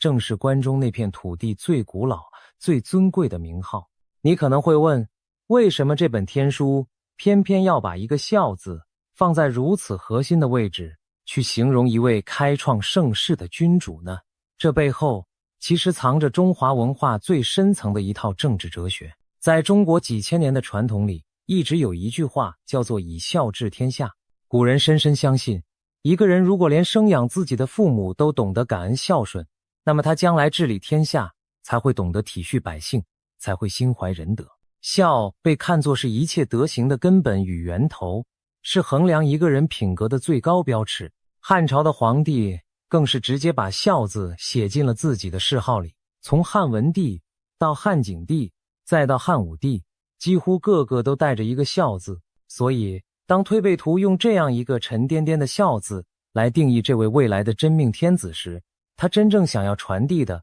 并不只是这个人姓名里的线索而已，而是在告诉我们，这位未来的领袖将会是一位把仁德与孝道深深刻进骨子里的有德之君。在古人的眼中，唯有这样的人才真正配得上去开创一个堪比尧舜的太平盛世，拼出了出身与品德。我们再来看这位天子的性格与作为，这藏在礼贤下士、顺天修命、手握乾纲、天下安这几句里。先说礼贤下士，这4个字描绘的是一位极其谦逊的领袖，他求贤若渴，对于有真才实学、有高尚德行的人，他都愿意放下身为君主的架子，以最大的礼节去对待、去延揽。这让我们立刻就联想到三国时期，刘备为了请诸葛亮出山，不惜三顾茅庐3次亲自登门拜访的那份诚恳与胸襟。一位肯为人才低头的领袖，往往才能把天下的英雄豪杰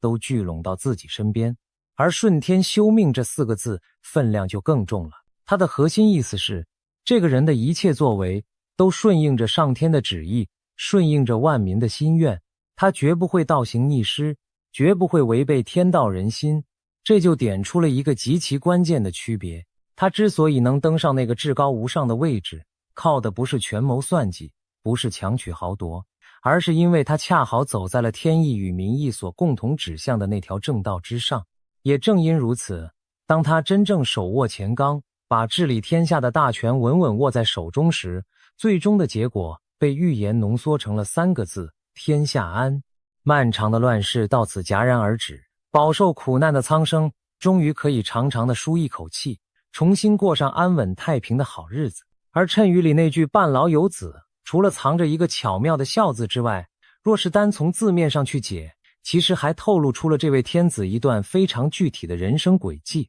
半老指的是人到中年，年近半百。所谓半老有子，意思就是说，这位真命天子会在人生过了大半之后，才终于迎来自己的子嗣。这短短的4个字，一下子就让这位高高在上的天子变得有血有肉，有了几分凡人的温度。他仿佛在告诉我们，这个人并非一帆风顺，少年得志，他的前半生很可能同样经历过一段漫长的蛰伏与等待，直到人到中年，运势才真正开始扭转，就连子嗣都来得比寻常人要晚一些。而一个迟迟降临的子嗣，在古人的眼中，往往也象征着一种传承与延续，象征着他亲手开创的这份基业，后继有人，能够长长久久地一直走下去。你看，古人单单只用了4个字，就把一个人的命格、品德乃至他身后的传承全都悄悄地写了进去，这份功力实在是令人叹为观止。讲到这里，这位真命天子的素描已经相当立体清晰了。一位来自关中陕西，以大孝立身、谦逊顺天，最终让天下重归安宁的理想君主。然而，恰恰是在这一项的最后，还潜藏着2句最耐人寻味的话。也正是这2句引爆了一场延续至今，让无数人争论不休的巨大谜团。第一句是域中2件惊奇美，它的意思是，在这片广阔的疆域之内，会先后出现2面旌旗，也就是2段引人瞩目的时期。第2句则更为关键，前人不及后人才。请大家特别注意这6个字，他清清楚楚地把人物分成了前后2波，一波叫前人，一波叫后人，并且斩钉截铁地断言，前面那个人的才干与功业远远比不上后面这个人。这就奇怪了，既然这一整项描绘的都是那位带来太平盛世的真命天子，那为什么还要特意拎出一个被他远远比下去的前人来做对照呢？这个神秘的前人究竟又会是谁？正是这短短的2句话，让这个沉睡了1000多年的古老寓言，在我们这个时代激起了一场惊心动魄的联想。关于域中2件惊奇美这句话，历来也有好几种不同的解读。有人认为这二面旌旗指的是二面前后更替的旗帜，象征着在这片土地之上将会先后出现二个截然不同的政权，一个黯然落幕，一个轰然登场。也有人认为这说的是二段不同的时期，前一段是那位前人主政的岁月，后一段才是真命天子亲手开创的太平年代。但无论是哪一种解读，他们其实都共同指向了同一个核心，那就是一场新旧交替的历史更迭正在这片神州大地上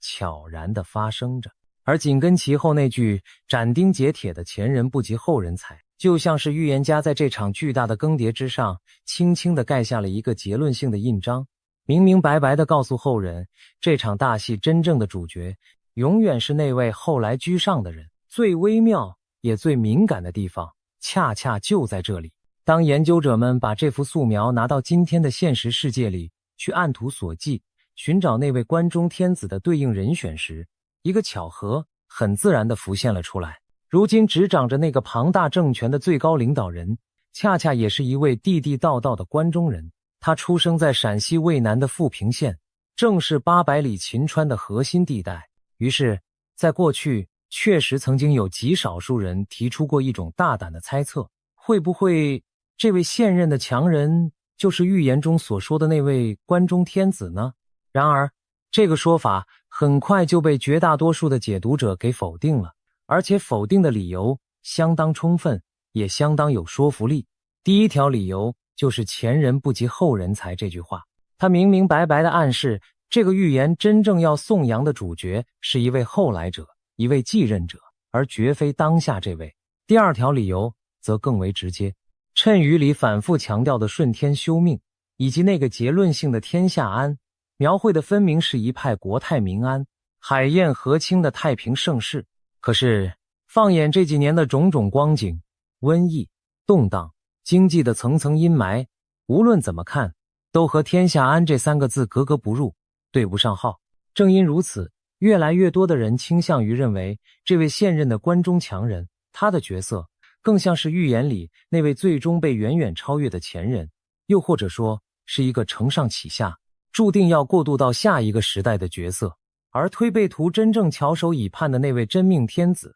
是一位还要在他谢幕之后才会缓缓登上历史舞台的全新人物。这可能就是整个第53项最让人感到震撼也最发人深省的地方了。当你想当然地以为那个答案就是如今被全世界镁光灯追逐着的当权者时，这幅1400年前的古老图谶却仿佛轻轻地摇了摇头，告诉你，不是他。他真正要描绘的那位执掌神州的真命天子，轮廓其实清晰得令人吃惊。现在就让我们把所有搜集到的线索最后一次拼凑到一起。他出自关中陕西，从中华文明最深的龙兴之地自西方而来。他的姓名里很可能带着一个孝字，是一位以大孝立身的德者。他谦逊到愿意礼贤下士，行事处处顺应天意与民心。他会在人到中年的时候才得到自己的子嗣，这就是半老有子。他的才干远远超越他的前任，这就是前人不及后人才。而当他正式登场之后，天下重归安宁，开创出大壮卦所象征的那一番雷霆万钧、光明磊落的全新气象。这幅素描具体到了如此惊人的地步，可奇妙的是，能够完全符合上述全部条件的这个人，直到今天似乎都还没有真正走到聚光灯下。换句话说，推背图花了整整1400年的时间，为一个尚未登场的人提前画好了一张等待对号入座的精细画像。而根据前面那些预言所推算出的时间线，这位神秘人物现身的时刻很可能就落在2026年之后的这短短几年之内。其实把这位关中天子的来历说得更加透彻的，还有另一部在民间流传极广的预言。相传它同样出自刘伯温之手，名字就叫推背图。在后人对推背图和推背图进行综合对照的解读里，浮现出了一条相当完整的脉络。大意是说，那场席卷一切的大劫年彻底过去之后，神州大地将会迎来一位来自陕西的大孝之人，由他重新接续起那条中断已久的中华道统，让这片饱经沧桑的土地恢复安宁，让老百姓重新过上太平日子。而值得我们特别留意的是，在这位人间君主之上，这些预言里还反复提到了另一个层次更高的角色，那就是第44象里所说的那位救劫的圣人。我们一定要把这两者清清楚楚地区分开来。关中天子指的是负责治理国家、安定天下的那位人间执政者，他要解决的是现实世界的秩序问题。而圣人在这些预言的描述里，更像是一位带来精神教化、引领天下人心向善归正的觉者。他要解决的是人心与道德的问题，一个负责让世道安定，一个负责让人心回升。这二位角色一前一后，一文一武，共同携手，把历经磨难的人类从深重的劫难里领出来，走向预言中所描绘的那个无比光明、无比美好的全新纪元。而我们今天反复解读的第53象，其实也只不过是这部宏大命运剧本中的其中一幕罢了。如果我们不满足，继续往后翻，会发现后面的画面还要更加波澜壮阔、惊心动魄。第54象里有这样一句：环中自有真龙出，九曲黄河水不黄。在中国古代的传统观念里，那条终年浑浊的黄河，河水忽然变得清澈，从来都被视为圣王出世、天下即将大治的最高祥瑞之兆。一句黄河水清，预示着一个太平盛世的真正到来。可是再往后翻到第56象，气氛却陡然一变，变得无比紧张肃杀。谶语里写着：飞者飞鸟，潜者飞鱼，战不在兵，造化游戏。宋词里更有海疆万里尽云烟这样的句子。许多解读者认为，这描绘的是一场规模空前的现代大战。所谓飞者飞鸟，指的是天上飞的战机与飞弹；所谓潜者飞鱼，指的是水下前行的潜艇与军舰。而那一句海疆万里尽云烟，更是让不少人联想到，这场海上的滔天烽火，或许就和台海方向可能出现的巨变有着千丝万缕的关联。紧接着的第57象，笔锋又是一转：坎离相克见天倪，不信其才产吴越，重阳从此集兵师。这一项竟然预言了一位出自江浙吴越之地的旷世奇才，他将发明出一种以水克火，能让世上一切武器，包括最可怕的核武，全部瞬间失效的神奇手段，从而彻底化解了那场战争的杀机，让重阳之上的连天战火就此偃旗息鼓，归于平静。聊到这里，也许你的心里会悄悄冒出一个疑问：推背图整整一本书，为什么偏偏只推演到第60项就戛然而止了呢？这背后其实也藏着古人一番深沉的用意。在他的最后一项，也就是第60项里，画着2个人推着背缓缓远去的苍茫背影。那首宋词写着：茫茫天数此中求，世道兴衰不自由，万万千千说不尽，不如推背去归休。你看，故事的结尾竟然又巧妙地回到了当年李淳风与袁天罡推背归休的那一幕，首尾相连，浑然天成，妙不可言。古人真正想要告诉我们的是，天道循环，世间的兴衰治乱本就像那一年四季，春去秋来，循环往复，永无止境，一治一乱，一盛一衰。这原本就是亘古不变的天理，再强盛的王朝也终有落幕谢场的那一天，再黑暗漫长的乱世也终究会迎来破晓的那一刻。所以推背图推演到第60项就停了下来，并不是因为天机算尽了，而是在语重心长地告诉后人，与其苦苦执着于去窥探那永无止境的未来，倒不如放下心中的执念，踏踏实实、安安心心地过好当下的每一天。当然，聊了这么多令人血脉奔张的解读，我们也必须冷静下来，听一听另一种截然不同的声音。历来就有不少严谨的学者对推背图的所谓神准抱持着相当大的怀疑态度。他们指出，这本书流传了1000多年，版本繁多，文字又极其晦涩，几乎每一句都可以做出好几种完全不同的解释。所谓的应验，很多时候其实是后人在事情发生之后才回过头去把那些原本模糊的字句硬生生地往已知的历史上去套，这在心理学上叫做事后诸葛，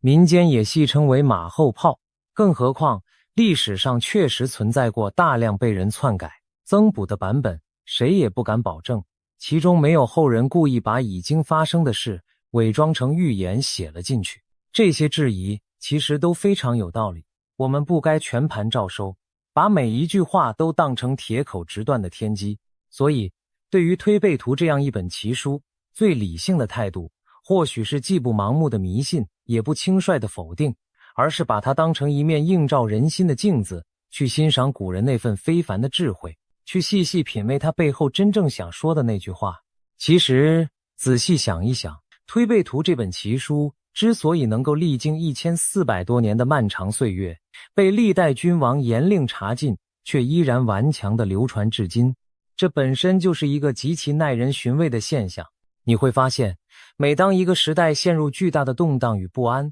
每当人们对脚下的路感到迷茫与恐惧的时候，这一类古老的预言就会像潮水一样重新涌上人们的心头。为什么会这样呢？因为在那些充满未知与变数的岁月里，人们的内心实在太需要一个确定的答案，太需要一束能够穿透迷雾的光来告诉自己，眼前的这场苦难终究会有个尽头，黑暗的隧道前方终究有出口。预言恰恰就提供了这样一种精神上的慰藉与寄托，它让饱受煎熬的人们愿意去相信，眼下的这一切混乱与痛苦并不是毫无意义的，而是早已被写进了一个更宏大的剧本之中，是通往光明结局的一段必经之路。从这个角度去看，推背图第53象里那位带来太平的真命天子，与其说是一个具体的人，倒不如说是千百年来无数在乱世中苦苦挣扎的中国人心底深处共同的一个梦，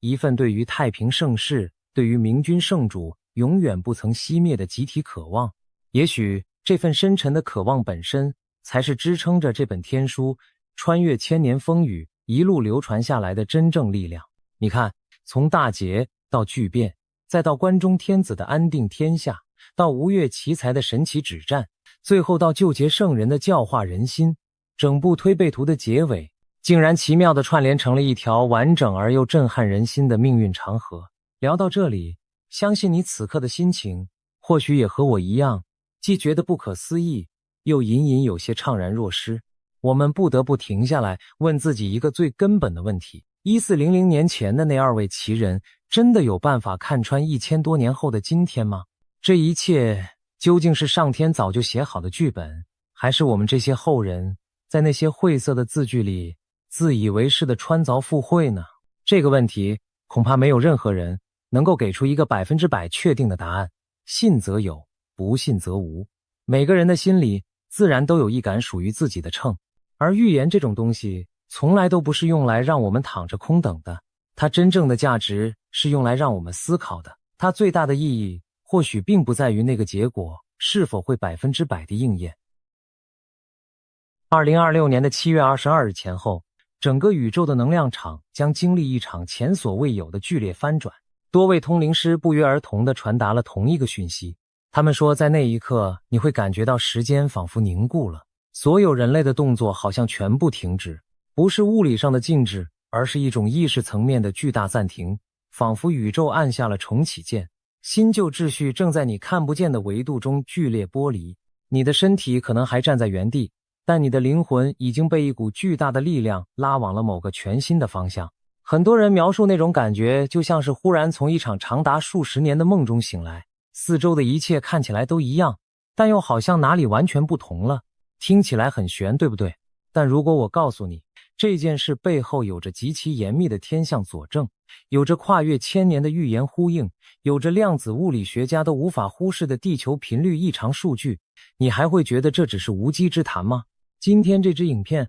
我们就来深入拆解这一切，从古老的星象周期到现代的舒曼共振异常，从诺查丹马斯到盲眼龙婆，从巴夏的平行现实理论到遥视者看见的新地球时间线，从中国民间的赊刀人预言到印度神童的占星警告，我们一层一层地揭开这个惊人拼图。系好安全带，因为接下来的内容可能会彻底颠覆你对这个世界的认知。这不是一支普通的影片，这是一份关于人类命运转折点的深度报告。首先，我们必须从2026年最重要的一场天象事件说起。2026年2月20日，土星和海王星在白羊座0度精确合相。你可能会问，两颗行星靠在一起有什么大不了的？让我告诉你它有多罕见。上一次土星和海王星在白羊座0度合相是大约9000年前，大概是公元前7000年左右。那是什么时代？那正好是人类从游牧采集转向定居农耕的起点，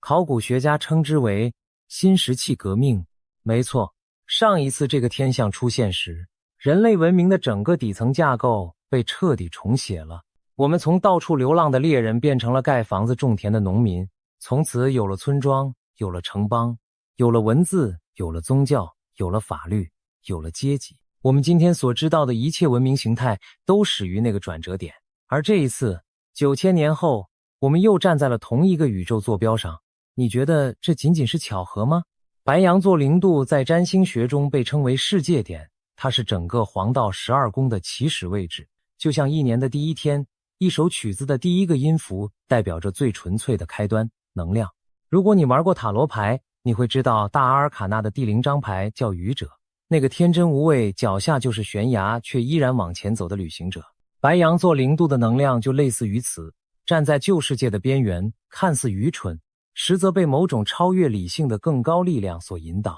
而在世俗占星学中，发生在世界点上的行星事件往往会在全球层面产生深远影响，牵动每一个国家和民族的命运走向。现在让我们来看这场合相的两个主角。土星是结构、秩序、权威、纪律、时间和因果法则的象征，它是那堵坚不可摧的石墙，是维持社会运转的骨架，是政府、法律、银行、边界线和传统制度的守护者。海王星是梦境、灵性、幻象、慈悲和超越的化身，它是那股汹涌而来的海啸，是模糊一切边界的迷雾，是让你分不清现实和幻觉的力量。当石墙遇上海啸会发生什么？石墙被冲垮了。但海王星不仅仅是破坏者，在旧结构的废墟中，新的愿景会从裂缝中萌芽。而白羊座的火焰能量让这一切不是温温吞吞缓慢发生的，而是猛烈的、爆发式的、充满原始冲动的。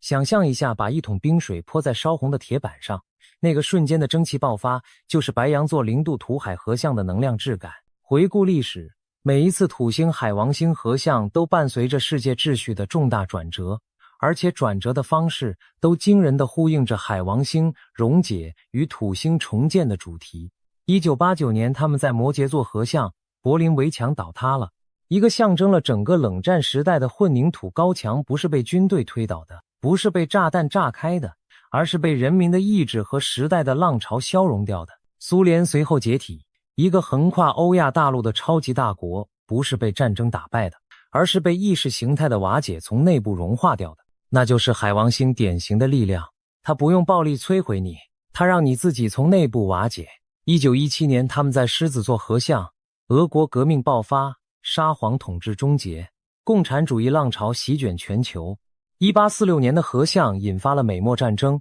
改写了整个北美洲的版图，加利福尼亚、德州、亚利桑那这些今天美国最重要的州全部易手。1703年那一次西班牙王位继承战争导致旧世界秩序死亡，欧洲国境线被全面重划。彼得大帝更是在一片沼泽上建起了圣彼得堡这座宏伟城市，那是土星在海王星领地上造物的完美写照。每一次毫无例外，世界的游戏规则都被彻底推翻重来。你发现了吗？每一次合相的间隔大约是36年，而每一次世界都被改写了一遍。但更有趣的是，如果你把这些事件连成一条线，你会看到一个清晰的模式。每次合相都比上一次更加深入地触及人类文明的核心。1703年改写的是国家边界，1846年改写的是大陆版图，1917年改写的是政治意识形态，1989年改写的是全球秩序和资讯流通方式。每一次瓦解的层次都更深一层，就像剥洋葱一样，一层一层地往核心剥去。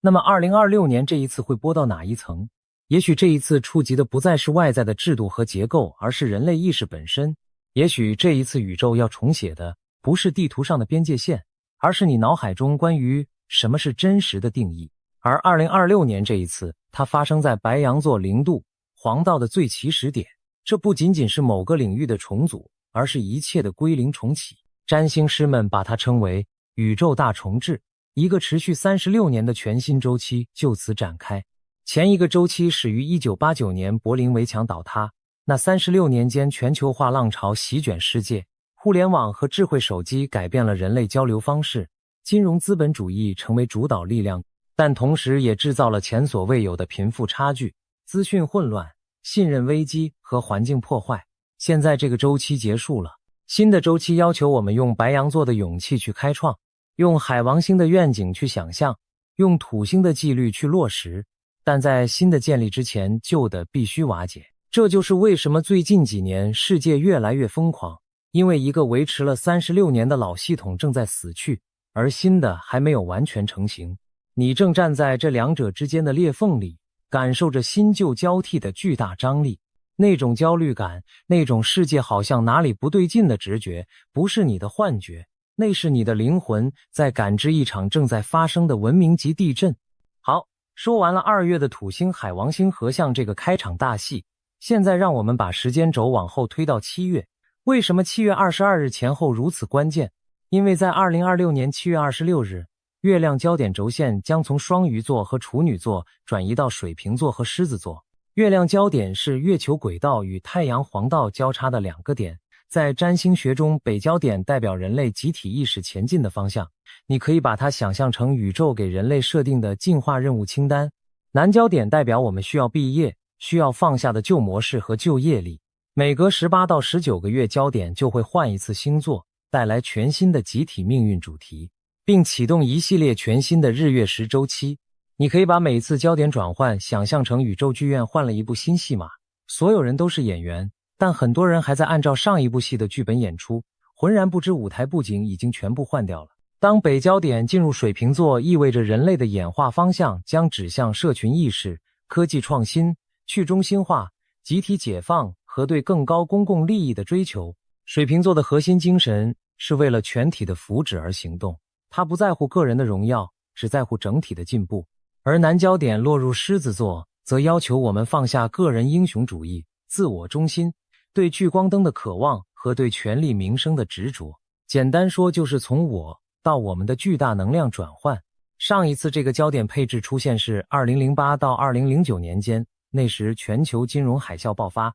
华尔街少数精英的贪婪引发了系统性崩溃，最终催生了占领华尔街运动和全球民众对金融体系的集体觉醒。而这一次2026年的版本，冥王星已在水瓶座扎根2年多，天王星也进入了双子座，开始它长达7年的思维革命之旅。那股权力必须回归人民的深层变革力量，已远比2008年更加汹涌澎湃。更惊人的是，在焦点转换的几乎同一时期，太阳与冥王星形成精确对分相。太阳代表生命力、核心身份和自我意识，冥王星代表死亡、重生、深层权力转化和灵魂的极限考验。这是一场意识层面的正面对决，迫使每一个人、每一个国家、每一个制度直视一个根本问题：什么必须死去，什么值得存活。你生命中那些靠着惯性维持但已经失去灵魂的东西，那些你明明知道不对但一直不愿面对的关系、工作、信念和身份认同，在这股能量冲击下都将面临存亡的审判。宇宙不会替你做决定，但它会把你推到一个你再也无法逃避的位置上，就像老鹰把雏鸟推出巢穴一样，不是因为残忍，而是因为你必须学会飞。而7月到8月不只有焦点转换，让我们看看全球各地的预言体系怎么说。印度占星神童阿南德在他的预测中特别标记了7月24日前9天和最后10天，作为2026年3个最需要警惕的时间窗口之一。另外2个分别是4月下半月和11月中旬。他指出这些时段可能发生重大的地缘政治动荡或恐怖主义事件，但他也强调2026年同时可能是医学和科技大幅进步的一年，形容这将是相当精彩的一年。英国知名预言家帕克则根据他的灵视和印度古老的纳迪叶占卜分析指出，4月15日到11月15日是2026年的极度危险周期。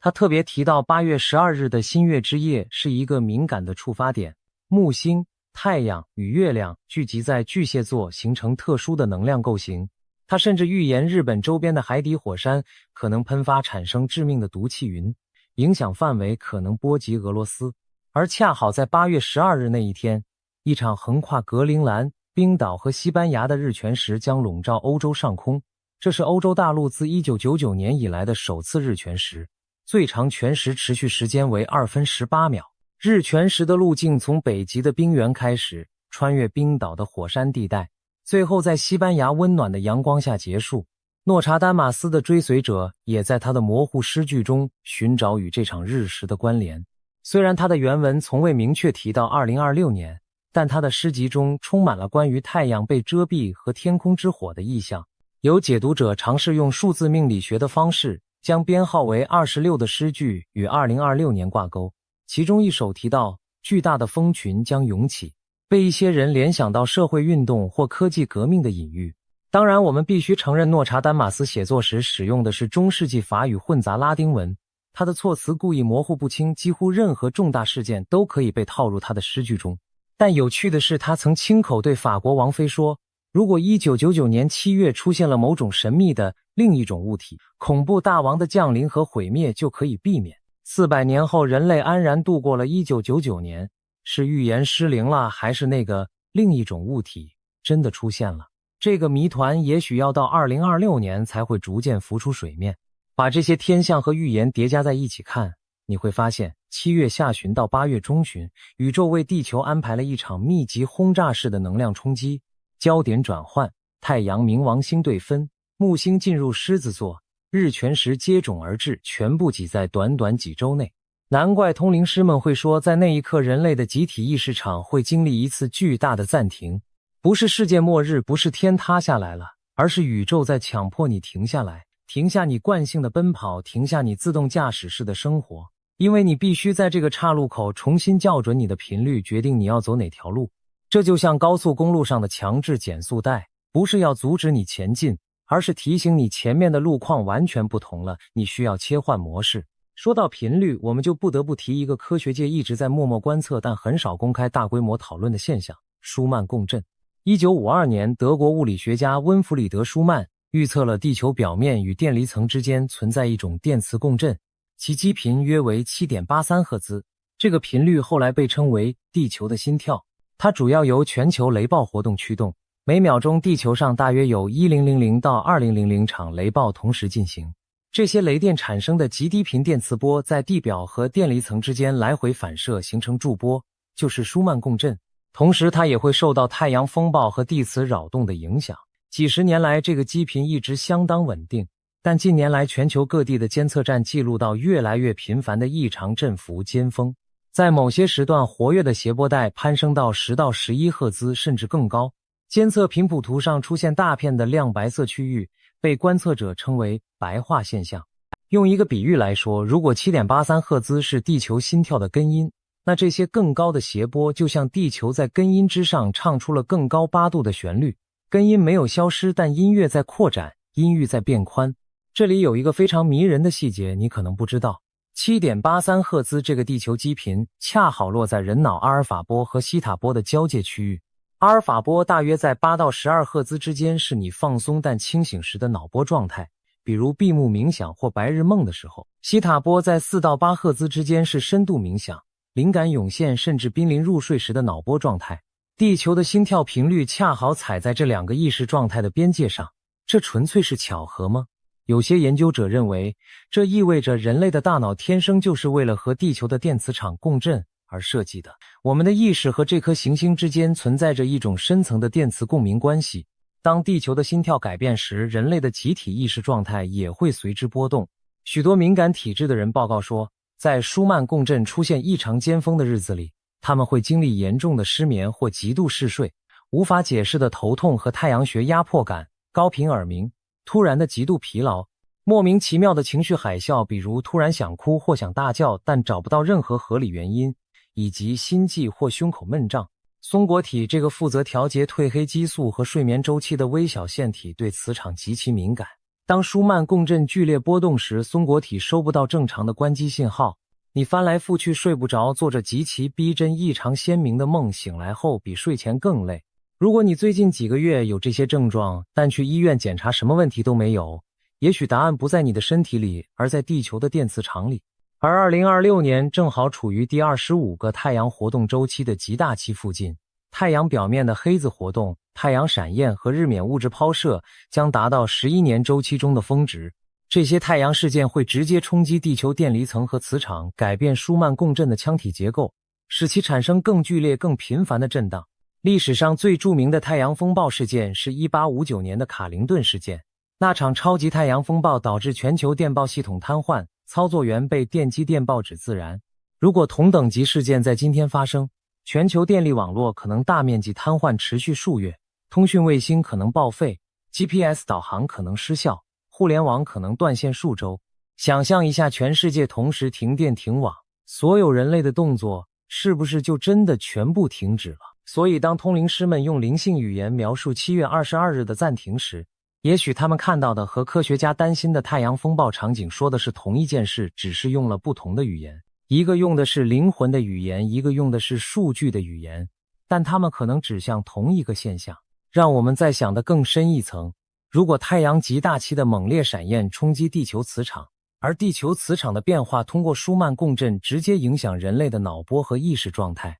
那么在7月到8月那段天象最密集的时期，我们的集体意识是否可能真的进入一种非寻常的状态？不是物理上的静止，而是一种集体性的意识模式切换，就好像全人类同时从日常的清醒模式切换到了那种介于梦与醒之间的奇异频率。在那个状态中，你对现实的感知会和平时完全不同，时间会变得粘稠或跳跃，直觉会变得异常清晰。你平时被理性头脑压抑的那些深层感知会浮出水面。也许这就是通灵师们所描述的所有动作停止的真正含义，不是外在的静止，而是内在觉知的一次巨大跃升。好了，现在让我们把视角拉到更宏观的预言体系。巴夏这个由达瑞尔安卡通灵传讯的多维度存在，40年来一直在传递关于现实本质的教导，在全球灵性社群中拥有庞大的追随者。他最核心的概念之一叫做分裂棱镜。他说，我们的世界正在经历一场前所未有的现实分裂，地球上同时存在着多个平行版本，而每个人根据自己的振动频率正在被导向不同版本的地球。他的比喻很直观，想象你原本只能看到一个电视频道，但现在你的接收频宽忽然扩大了，你同时看到几个完全不同的节目叠加在同一荧幕上，画面变得混乱嘈杂，令人困惑。角色在打架，同时又在跳舞，你根本分不清哪个画面才是真的。巴夏说，这就是当今世界极端两极化的根本原因。不同的人不是在看同一个现实，但有不同意见，他们是在经历客观上不同的现实版本，而且双方都坚信自己看到的才是唯一的真相。你注意看看身边是不是就是这样？同样一件事情，两个人的反应可以截然相反，到令人匪夷所思的程度，仿佛他们根本不是生活在同一个世界里。巴夏说，这恰恰是现实分裂的第一个症状，最终这些版本会彼此越来越远，直到你再也感知不到另一个版本的存在。巴夏特别强调2025到2027年是人类历史上最关键的演化窗口。他说，崩溃是突破的必要前奏。当前世界上正在发生的一切混乱，包括制度的瓦解、政治的极化、人工智能的爆发、自然灾害的加剧，这些不是随机的噪音，而是一个更大的时间线汇聚过程的一部分，是地球为接下来的重大转变所做的准备。他甚至预测2026年底到2027年初将发生某个标志性事件，让人类再也无法否认我们不是孤独的。他说，这可能与不明飞行物有关，第一批显露身份的可能是卯宿星人，接着是混血种族。他说，准备工作其实已经在幕后进行了数十年，各类型的外星存在已经与一些科学家合作了很长时间，创造和引进了某些东西和想法。不管你信不信外星接触的说法，巴夏的核心讯息其实很简单，在这个关键窗口期，你的选择，你的振频，你每天喂养的情绪和想法决定了你最终会落脚在哪个版本的地球上。遥视者伊丽莎白也看到了非常类似的讯息，他透过多年训练的遥视技术，声称能将意识投射到不同时空场景中提取资讯。他描述说，一开始进入遥视状态需要45分钟到1小时的高度集中，但经过多年训练之后，只要闭眼几秒，大脑就自动发问你想去哪里，然后迅速切换场景。他最初也怀疑那些画面的真实性，直到他遥视到的某些未来事件接连应验。关于2026年，他传递了一个核心讯息：2026年是锚定新地球时间线的年份。我们不会一夜之间跳入新现实，但这是新地球时间线正式凝聚的起点，而每个人都站在选择点上。你想滋养什么频率？和平、合一、宽恕、爱，还是恐惧、愤怒、分裂、执着？你的想法、行为和环境构成一种能量场，就是你正在喂养的时间线。你喂养哪条，它就会在你的现实中变得更加真实和稳固。这个概念乍听之下很抽象，但你仔细想想，你有没有过这种经验？当你心情特别好、充满感恩的日子里，好事接二连三的发生。而当你陷入恐惧和焦虑的螺旋时，坏消息也像是约好了一样排队来报到。也许那不仅仅是心态影响感受这么简单，也许你真的在通过自己的频率，在不同的现实版本之间做微妙的滑动。保加利亚盲眼龙婆巴巴万加这位在1996年去世的传奇灵媒，也留下了2026年的多条预言。他曾精准预测过戴安娜王妃去世、911恐怖攻击、英国脱欧和新冠疫情等重大事件，当然也有过不少失准的预言，比如哈利王子登基和普京被暗杀都没有发生。关于2026年，他预测战火会从东欧烧到中东，而就在今年2月底，以色列和美国联手对伊朗发动了大规模军事攻击，这让许多追随者大为震惊，因为他的预言又一次似乎部分应验了。他还预言2026年将出现毁灭性天灾， AI 全面改变人类生活，甚至在11月会发生与外星智慧的首次接触。他描述一艘大型太空船将进入地球大气层。而在东方中国民间也有着独特的预言传统。2023年秋天，神秘的赊刀人在辽宁和河北多地出现，他们衣着朴素，笑容和善，用一种几乎消失的古老方式留下预言。有人拍到河北承德的一位赊刀人，他说刀子3年后收钱正好指向2026年。有人问他3年后找得着人吗？他沉默了，不再回答。那个沉默比任何话语都更令人心惊。说到这里，我想聊一个很多人忽略的角度，古代文明的宇宙周期观。我们现代人倾向于把时间看成一条直线，从过去到未来不断前进，但几乎所有古老文明都认为时间是螺旋式的或周期性的。印度教的瑜伽系统把宇宙时间分为4个不断循环的时代。我们目前处于加利瑜伽，也就是最黑暗的时代。但根据某些计算方式，这个黑暗时代正接近尾声，人类即将迎来一次集体意识的觉醒。玛雅历法中，第5太阳纪在2012年结束了，但玛雅长老们一直强调，那不是世界末日，而是一个过渡期的开始。真正的新时代能量需要10几年才能完全锚定。如果从2012年往后算14年，恰好就是2026年。中国的易经也有着类似的周期观，认为宇宙运行遵循着阴阳交替、物极必反的规律。当阴暗到了极致，光明就会降临，否极泰来。当不同文化、不同传统、不同计算方式都指向同一个时间窗口的时候，你很难不开始认真思考。也许他们看到了某种我们用现代科学工具还无法完全测量的宇宙韵律。现在让我们来做一个全景式的整合。第一块拼图是天象层面，土星、海王星合相开启9000年级别的文明重置周期，焦点转换将集体业力导向水瓶座时代主题，日全食横跨欧洲。冥王星在水瓶座推动权力结构变革，天王星进入双子座启动7年思维革命，凯龙星进入金牛座开始价值观疗愈，海王星进入白羊座开启直到2039年的灵性行动新周期。1年之内6个重大行星周期同时启动，在现代占星记录中几乎史无前例。第二块拼图是地球物理层面，太阳极大期带来电磁环境巨变，舒曼共振异常活跃，全球地震频率上升。别忘了2025年3月缅甸那场 7.9 级大地震造成的巨大伤亡。第三块拼图是地缘政治层面，中东战火、大国角力、人工智能重塑社会、民众觉醒运动此起彼伏。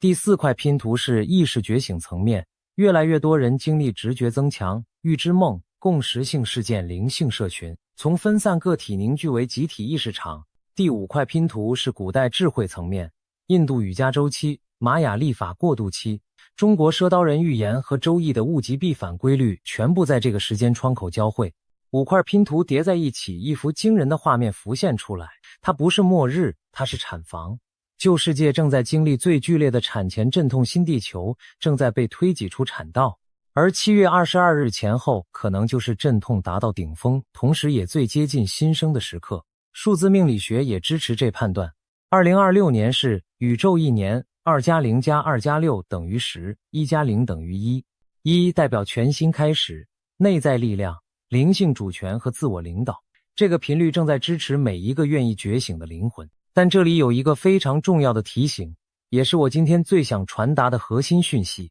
每位真正负责任的通灵者都会告诉你，预言不是命运，而是可能性。就像《与神对话》那本书里写到的，通灵者看到的并不是一定会发生的未来，而是你现在的选择所导向的某个可能路径。你可以再选并改变结果。宇宙是一片巨大的游戏光碟，所有路线、情节和结局都已存在，但最终走哪条路是你自己的自由意志在每个瞬间做出的决定。那么面对这样一个宇宙级别的转折点，你具体可以做些什么呢？第一件事是降低噪音，有意识地选择你的资讯来源和摄取量。你的注意力是你最宝贵的能量货币，你把它投注在哪里，那里就会在你的现实中膨胀。如果你每天花3个小时滚动刷那些贩卖恐惧的新闻和末日论，你就是在用自己最珍贵的能量去喂养恐惧的时间线。第二件事是扎根身体，在意识快速转换的时期，你的物质载体需要额外照顾。充足睡眠、纯净饮水、与大地的直接接触，比如赤脚走在土地或草地上，规律的深呼吸练习，这些看似简单的事情，在能量剧烈波动时具有超乎想象的稳定效果。第三件事是回到心的中心，每天花5分钟安静地将注意力带回胸口的位置，感受那里的温度和跳动，不需要任何复杂的冥想技巧，只是安静地待在那里。你会发现，当你从心出发时，很多让你焦虑的事情忽然不再有那么大的力量了。第四件事是寻找你的同频伙伴。2026年是觉醒灵魂彼此相聚的一年，那种只有我一个人醒住的孤独感正在消融。不要再独自承担了，去找到那些和你共振的人，哪怕只是网络上的一个社群，那份连结会给你比你想象中更大的力量。第5件事是留意同步性事件。在能量加速的时期，你会发现巧合越来越多。你刚想到一个人，他就打电话来了；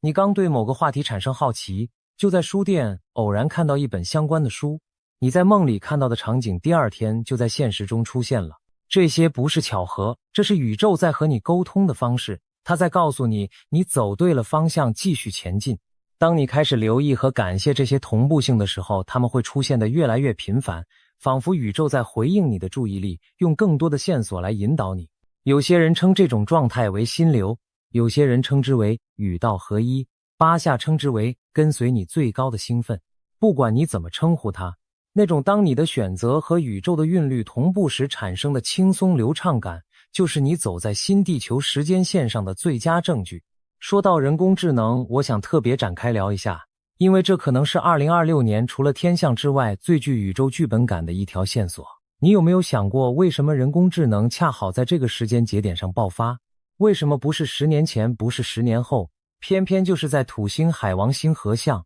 冥王星进入水瓶座，天王星进入双子座这个宇宙大重置的视窗里？冥王星代表深层的转化和权力结构的瓦解，它在水瓶座意味着科技将成为打破旧权力格局的工具。天王星代表突然的革命和范式转移，它在双子座意味着通讯、思维和资讯传播方式将被彻底颠覆。而人工智能恰恰就是同时触发这两者的那把钥匙，它既是打破旧体制的力量，又是重新定义人类思维的催化剂。盲眼龙婆也警告2026年将是 AI 全面控制人类生活的一年，他甚至提到了 AI 反扑人类的潜在危机。巴夏则有不同的看法，他认为人工智能的发展不是与灵性觉醒对立的，而是它的镜像，是人类集体意识中正在发生的转变，在物质层面的投射。你怎么使用 AI 取决于你的意识水平，它可以是解放你的工具，也可以是奴役你的枷锁。还有一件事我想特别提一下，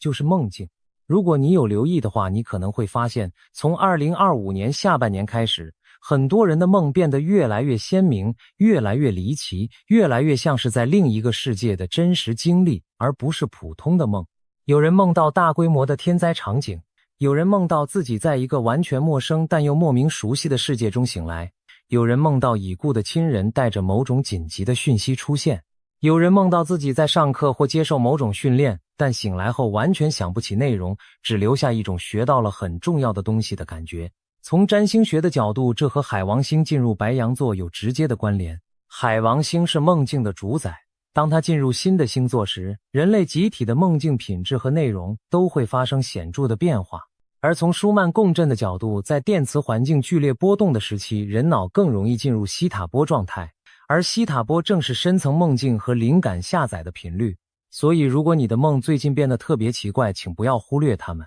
事主在床边放一本笔记本，醒来后立刻记录你梦到的内容。你可能会在那些看似荒谬的梦境碎片中发现一些非常重要的线索，关于你接下来该走哪条路的线索。另外，我想特别聊一下很多人在这个时期经历的一种奇怪感受，我姑且称之为灵魂倦怠。这不是普通的疲劳，也不是抑郁，而是一种深入骨髓的疲倦感，好像你的灵魂已经在某个层面走了很远很远的路，累到不想再动了。同时，你可能会对过去热衷的事情忽然失去兴趣，你的人际关系可能会经历莫名的疏离或重组，你可能会有一种强烈的我不属于这里的感觉。如果你正在经历这些，请放心，你不是一个人。这是旧时间线和新时间线在你的生命中进行切换时的典型症状。旧的正在从你的能量场中剥落，新的还没有完全锚定，你暂时处于两者之间的无人地带。这个阶段会过去的，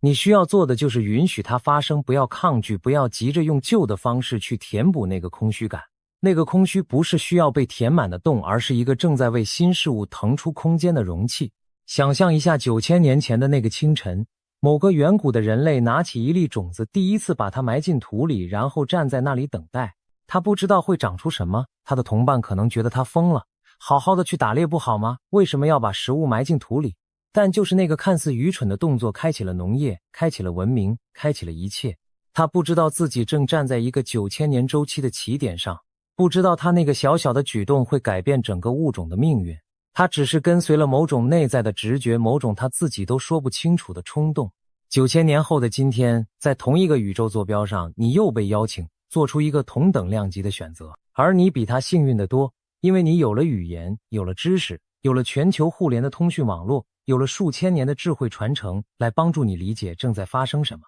也许这一次我们要播下的不是谷物的种子，而是意识的种子，从建设外在的物质帝国转向建设内在的觉知殿堂，从征服自然转向与自然共振，从分离转向合一，从恐惧转向爱，从我要更多转向我已经足够。2026年不是一个普通的年份，它是一扇门，而7月22日前后可能就是那扇门开的最大的时刻。当通灵师们说所有动作全部停止，也许他们真正想告诉你的是，停下你外在的忙碌，停下你追逐名利的脚步，去聆听你内在的声音。因为在那个宇宙暂停的缝隙里，在新旧秩序剧烈剥离的震荡中，你的灵魂会比任何时候都更清晰地告诉你接下来该往哪里走。最后我想说的是，无论你相不相信占星、预言或通灵，有一件事是东西方所有智慧传统都同意的，当外在世界越动荡，内在的安定就越重要。